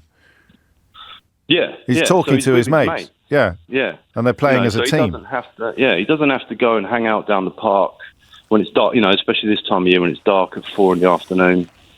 Just sit around like we did. That's what we did. We just went and booted footballs at each other. They're basically doing that, but they're doing it on the computer. You never thought that would become the good old days when you were doing it. I'm bored out of my box. Yeah, come on, mate. It's the good old days. This will be the good old.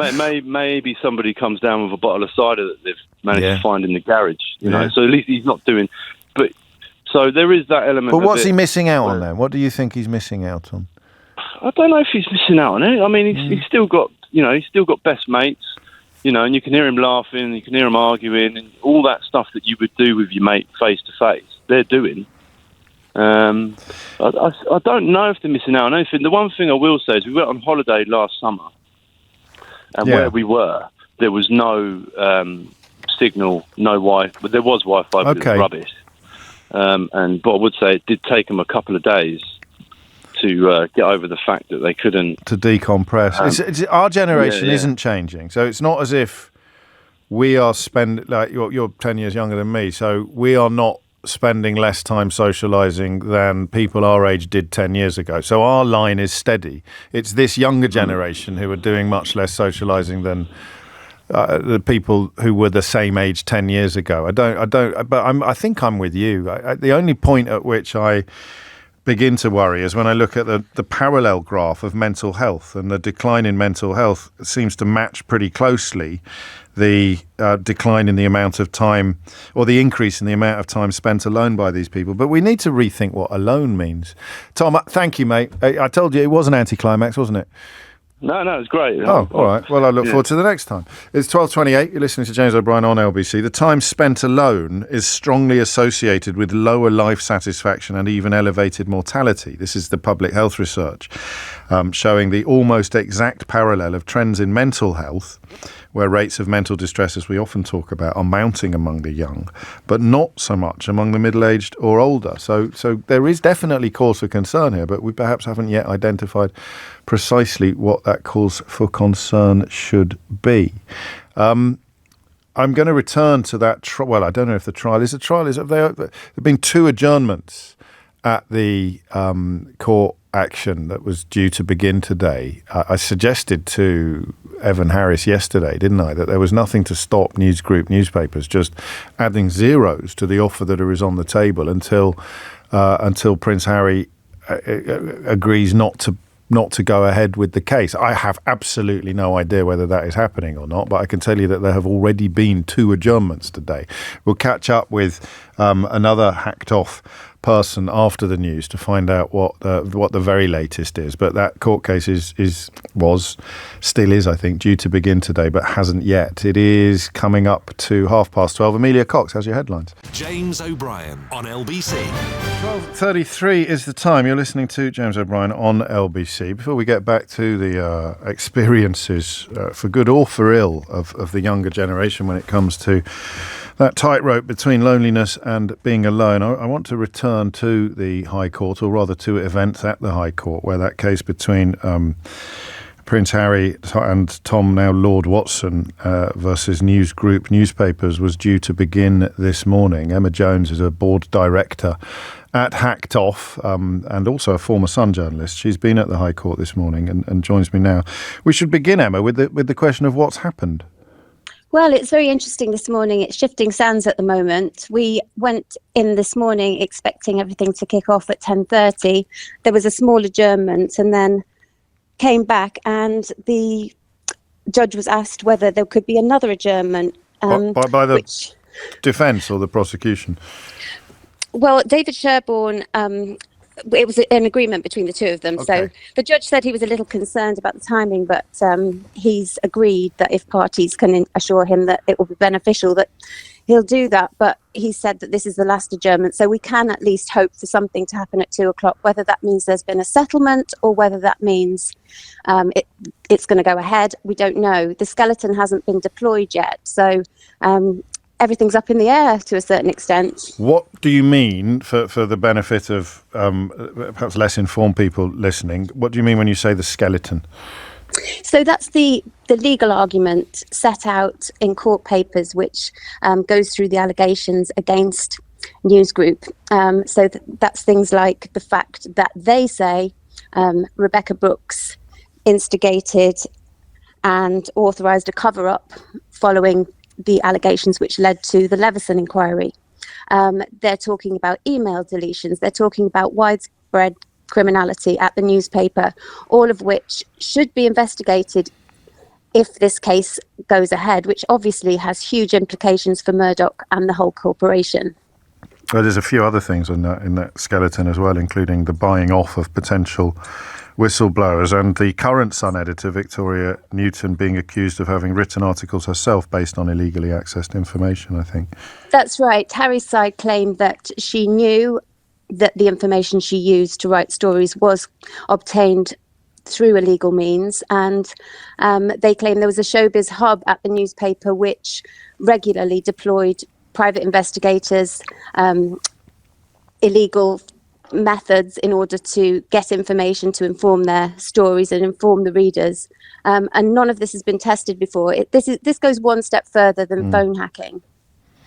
And the allegations reach all the way to the top of the Murdoch empire. They don't stop at Rebecca Brooks. Well, this is it, because, Rupert Murdoch himself could be implicated, because if it proves that he lied to a committee where he was tested about these sorts of things, we've got a huge problem for the corporation on our hands, because potentially we're talking about claims of perjury. We're talking about, could there be another police investigation? It's all up in the air. So you can understand why there's this last minute scramble to settle. If that's what it is, we don't know for sure that that's what's going on, although it's hard to think of any other explanation for the facts as they appear to us. I speculated with your colleague Dr. Evan Harris yesterday that there is nothing to stop News Group from just adding zeros to the offers until the other side buckle. Well, quite right, and that's what they've been doing. You know, they've settled so many of these claims for millions and millions of pounds so far, and they've managed to keep this from ever being aired in public. But of course, they're dealing with a prince here, yes. Where zeros mean a different thing entirely. And at the moment, I think it's about 4:30 in the morning in LA, where he's based. So he's not come over to this. He's not in court today.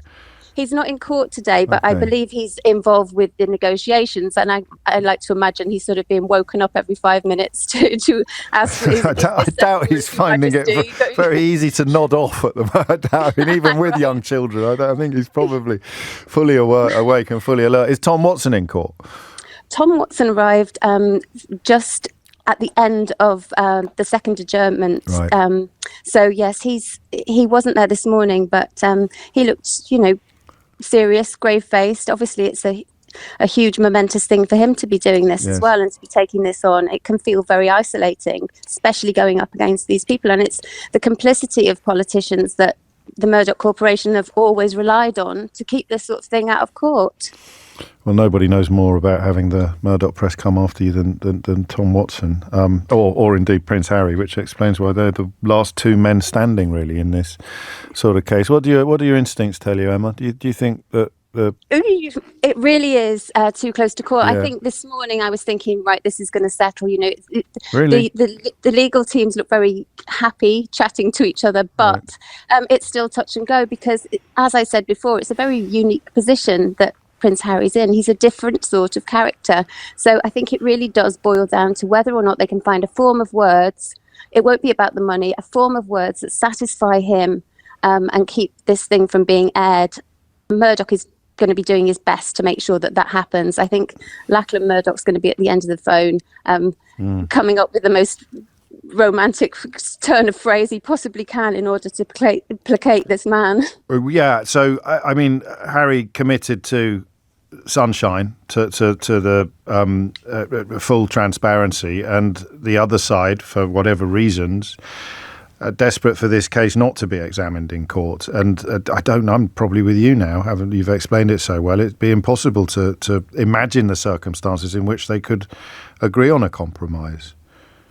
Yes, but agree they may. And of course, the people are looking surprisingly relaxed. But I suppose they're used to this sort of thing. I think the critical thing in this case is they're not going to want, News Group are not going to want this deliberate cover up and concealment of wrongdoing to be aired in court, which is being alleged. Yes, exactly. Alleged. That. I mean, they deny this, and they deny all of the things that are being alleged about them, and that's important to say. But the other side are saying that this cover-up included lying and intentionally misleading, amongst others, the Leveson inquiry, which of course was cancelled by Matt Hancock. And that's an enormous thing, and that means the court and the general public, So it's a fascinating case. It means that, we're implicating people at the highest level. James Murdoch, Rebecca Brooks, all these people who've become household names. Will Lewis, yes. I mean, that plays out in its own sort of separate subplot as a drama. It's we'll have to wait and see, won't we? We'll have to wait and see, and I can keep you updated. So well, thank you. Final question. If a settlement is reached, and for people who don't know, and there's plenty of previous examples of this involving people like Hugh Grant and Sienna Miller and many others. It involves usually no admission of wrongdoing on the part of News Group newspapers, even as they hand enormous checks to the people who have previously accused them of wrongdoing. If this case settles, is it all over, or are there more cases to come? Well, in terms of NGN, I think that would be all over. But I think what we might see here, rather than no admission of wrongdoing, is an apology and is a form of words, which will be fascinating to explore because, yes, Harry isn't letting this go without a fight. For obvious reasons, we only have to think about what happened to his mother. It's that personal. So that informs his attitude to much of the absolutely. And I don't think he's not going to want to walk away from this without some sort of wording that implicates them, or at least offers the sort of apology that you can only make your own assumptions from. And if we weren't on tenterhooks already, then we certainly are now. This building the anticipation as these two adjournments are examined. Emma Jones, many thanks indeed, a board director at Hacked Off, and herself a former Sun journalist, around the time I was the world's worst showbiz journalist, actually. 12:42 is the time. You are listening to James O'Brien on LBC. So some of the other, I'll run you through the allegations, actually, because it may be, in some ways, the last we ever hear of them if a settlement is reached. Before I do that, let me remind you of how this works, because it is utterly, utterly baffling. The newsgroup newspapers make an offer to the person accusing them of wrongdoing. And that is an offer usually much bigger than anything they might expect in the event of their case being successfully sued. So they would win in court and be offered X £1,000s by the court, or newsgroup newspapers would be ordered to pay X £1,000 in compensation.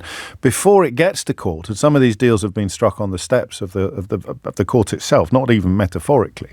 Before it gets to court, newsgroup newspapers can offer X squared. They can offer twice as much. Technically, they can offer as much as they want. They can offer 10 times as much as the plaintiff may reasonably expect to receive in court. So you would say to yourself, well, it depends what the plaintiff cares more about, having their day in court or having a big payout. But that's not true, you see, because if they win, like every time I explain this, there's a little voice in the back of my head going, are you sure you've got this right, mate? Because it sounds bonkers. But it is bonkers. I've had it explained to me by Hugh Grant, of all people, and he knows what he's talking about. If you win and the court orders newsgroup newspapers or Mirror Group newspapers or whoever it may be to pay you £50,000 in compensation, if you had previously turned down £51,000 or £100,000 or £5 million, if you had turned down any offer at all in excess of what the court decides you deserve, you, wait for it, having won the case, have to pay the legal fees of the other side. And no prizes for guessing that newsgroup newspapers do not employ the kind of lawyers whose business cards you can find in phone boxes or tucked behind the public telephones in custody suites at police stations. So if you win and you've turned down the original offer, you potentially lose your house or your livelihood or everything you've got. So that is why, in many ways, I thought Elton John might slip into this category, actually, given his simple wealth. But that is why it has come down to Prince Harry, and it's why this case is so interesting, this ongoing legal battle. And it could all be over at 2 o'clock, shortly after 2 o'clock today, or it could be the beginning of one of the most significant and intriguing trials involving the UK media that we have ever seen. It's now 12:45. James O'Brien on LBC. I think we should. Missed information. Thank you, Emily. Now, I am not suggesting for a moment that this article was written before the author of the article witnessed the events that the article is about. But I'm going to read you a quote from the front page of today's Daily Mail, and I'm going to see if you can spot the flaw in this quote's journalism, end quote. Are you ready? As the pulse of power surged from the battered Bible into the hand of Donald Trump, I saw the moment the world's wokerati had worked so hard to prevent. Would you like another clue? Okay, I'll give you another clue. As the pulse of... I can't do the voice. I used to be able to do the voice. Pulse of power surged from the battered... No. Can you spot the problem with that copy there? Hasn't stopped them sticking it on the front page of the Daily Mail. As the pulse of power surged from the battered Bible into the hand of Donald Trump. Yeah. Okay, if I told you that Boris Johnson wrote it and you hadn't yet spotted what the flaw was, what would you guess that the flaw could be? So given that it's Boris Johnson, someone whose ability to lie is up there with Donald Trump's, what would be the biggest lie possibly contained within that sentence there? As the pulse of power, obviously he didn't see a pulse of power. I know that's not the lie. As the pulse of power surged from the battered Bible into the hand of Donald Trump, I saw the moment the world's wokerati had worked so hard to prevent. I'll tell you, he never touched the Bible. So I'm not suggesting for a moment that nobody on the Daily Mail's editorial floor noticed that, or that Boris Johnson wrote this copy before he actually witnessed the inauguration event. But they've taken up half of the front page to tell you that Boris Johnson was at Trump's inauguration. And the pull-away quote, the takeaway, was that he witnessed the pulse of power surging from the battered Bible into the hand of Donald Trump, despite the fact, why would it have gone into his hand? If you're going to say, right, he doesn't have to touch it for the surge of power to pulse from the battered Bible into it, why wouldn't it have gone up his nose? Could have hit him on the backside. So his wife, Melania, who was wearing quite a hat, reminded me of Mel and Kim from my youth. I don't know about you. Is holding two Bibles. He didn't touch either of them. But nonetheless, Boris Johnson witnessed the pulse of power surging from one of them, the battered one, into the hand of Donald Trump. And that is a really, really, really good example of... Missed information. Thank you, Emily. VJ is in Colindale to steer us back to the conversation about young people not hanging out. VJ, what would you like to say? No, what an introduction and what a follow-up. James, you really put it on hard on me. I thought you deserved it, mate. You deserved it. There you go. You'll have your own theme tune this time next year. Go on. I think so. Listen, 30 years in the UN. I've lived in Asia, battered tour in Africa, and the hit 90s in New York. Okay. And to answer your question, you have to sort of put it in a geographical context. If you want to see the future of our youth, go live in South Korea and Japan and Malaysia. Tell me more. Not Malaysia so much. The reason is because out there you now have a generation of people that are making fortunes by having dinner on Instagram. So if you live in South Korea like I did, you would have a group of people who live very isolated lives, but then had the fascination of watching other people eat dinner. Yeah, but that's not everyone can do that. No, I know. And then when you go to Africa, you have a different context where, social media is now a way of, moving up. But I think the real thing, when you look at it, is 1994. Read the book. 1984. 1984, sorry. That's right. I thought you'd found the sequel. Maybe I should write a sequel. I think, and if you follow Squid Games, what happens is, if you look at, like I always say to my friends, I was at University of Manchester. Thank God there was no Facebook then. All the things that we did when we... Do you think that's part of it? Because Lynn in Dublin mentioned this, is that young people are not going to let their hair down in the way that we did, because it could be evidenced then forever. Yes, because remember one thing, once you put something on Facebook, it's there. See, I've not heard them say that. I've heard our generation speculate that might be part of it. And from that angle, it makes perfect sense. Some of the stuff... And I was on television at a time when things haven't survived. There were things I said on television when I was debating for the sake of debating that I probably could get lynched for now. So, and if you go for a job interview today... Your employer would have looked at your LinkedIn profile, would have looked at your... Look, for me, if I worked in the UN, if I had gone for a job interview then, having done what I've done on Facebook, I don't think anyone would touch me.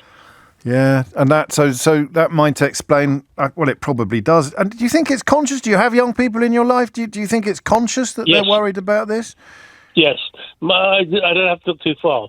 my brother, for God's sake, will probably kill me for even mentioning his name. Well, don't mention his name then. No, I won't mention his name. my nephews, right, don't have the stuff. My cousin I grew up with, Dermish, I won't mention his name. No, don't. So they don't want to go out. And do we think they're missing out on anything? Briefly, VJ. Huge, because the stuff that we did growing up allowed us to have a personality, shaped our personality, and shaped to be, we were adventurous. The youth of tomorrow don't have the adventure left in them. No, you could be right. You could be right. VJ, thank you. And that's a fascinating element. It reminds me of that John Ronson book about shame and the woman who made a nuanced and ultimately unfortunate comment, I think, about slavery when she was going to Africa, really in the really early days of socials, and got off a plane and discovered her life was over, effectively, because the comment had been picked up correctly, and it wasn't misrepresented, but it was misunderstood, and she, of course, had no opportunity to argue back because she was on a plane. And these days, even if she did have the opportunity to argue back, then it wouldn't matter in the court of social media. But that idea that you can have that hung around your neck forever, it doesn't just explain why they don't socialise. It explains perhaps why they don't even leave the house. 12:55 is the time. Thank you, VJ. Ali is in Leuven in Belgium. Ali, what would you like to say? Are you laughing at how I pronounced your hometown, aren't you? No. I'm visiting my girlfriend. I'm from Edinburgh originally. But, how do you pronounce it? Leuven. Leuven. Something like that. My Dutch isn't too good. Sorry.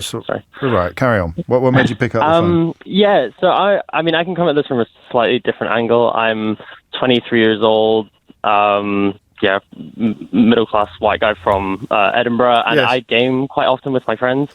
Now, I wouldn't say I'm a gamer, but I game kind of like an average amount. And what I think what has kind of been, well, not missed, but another contribution I can give is that a lot of my social time I spend that might have in the past have been spent with people I spend with my friends, and online in these echo chambers of being within my 4 friends or whatever. Yes. And what's interesting to me about that anyway is that when you socialize in that way, you're just within an echo chamber, and when you play with people, and especially in the games that like shooters and stuff that we play, it's a kind of competitive way of engaging with other social groups. So you're not alone by any reasonable definition of the word, and neither are you lonely.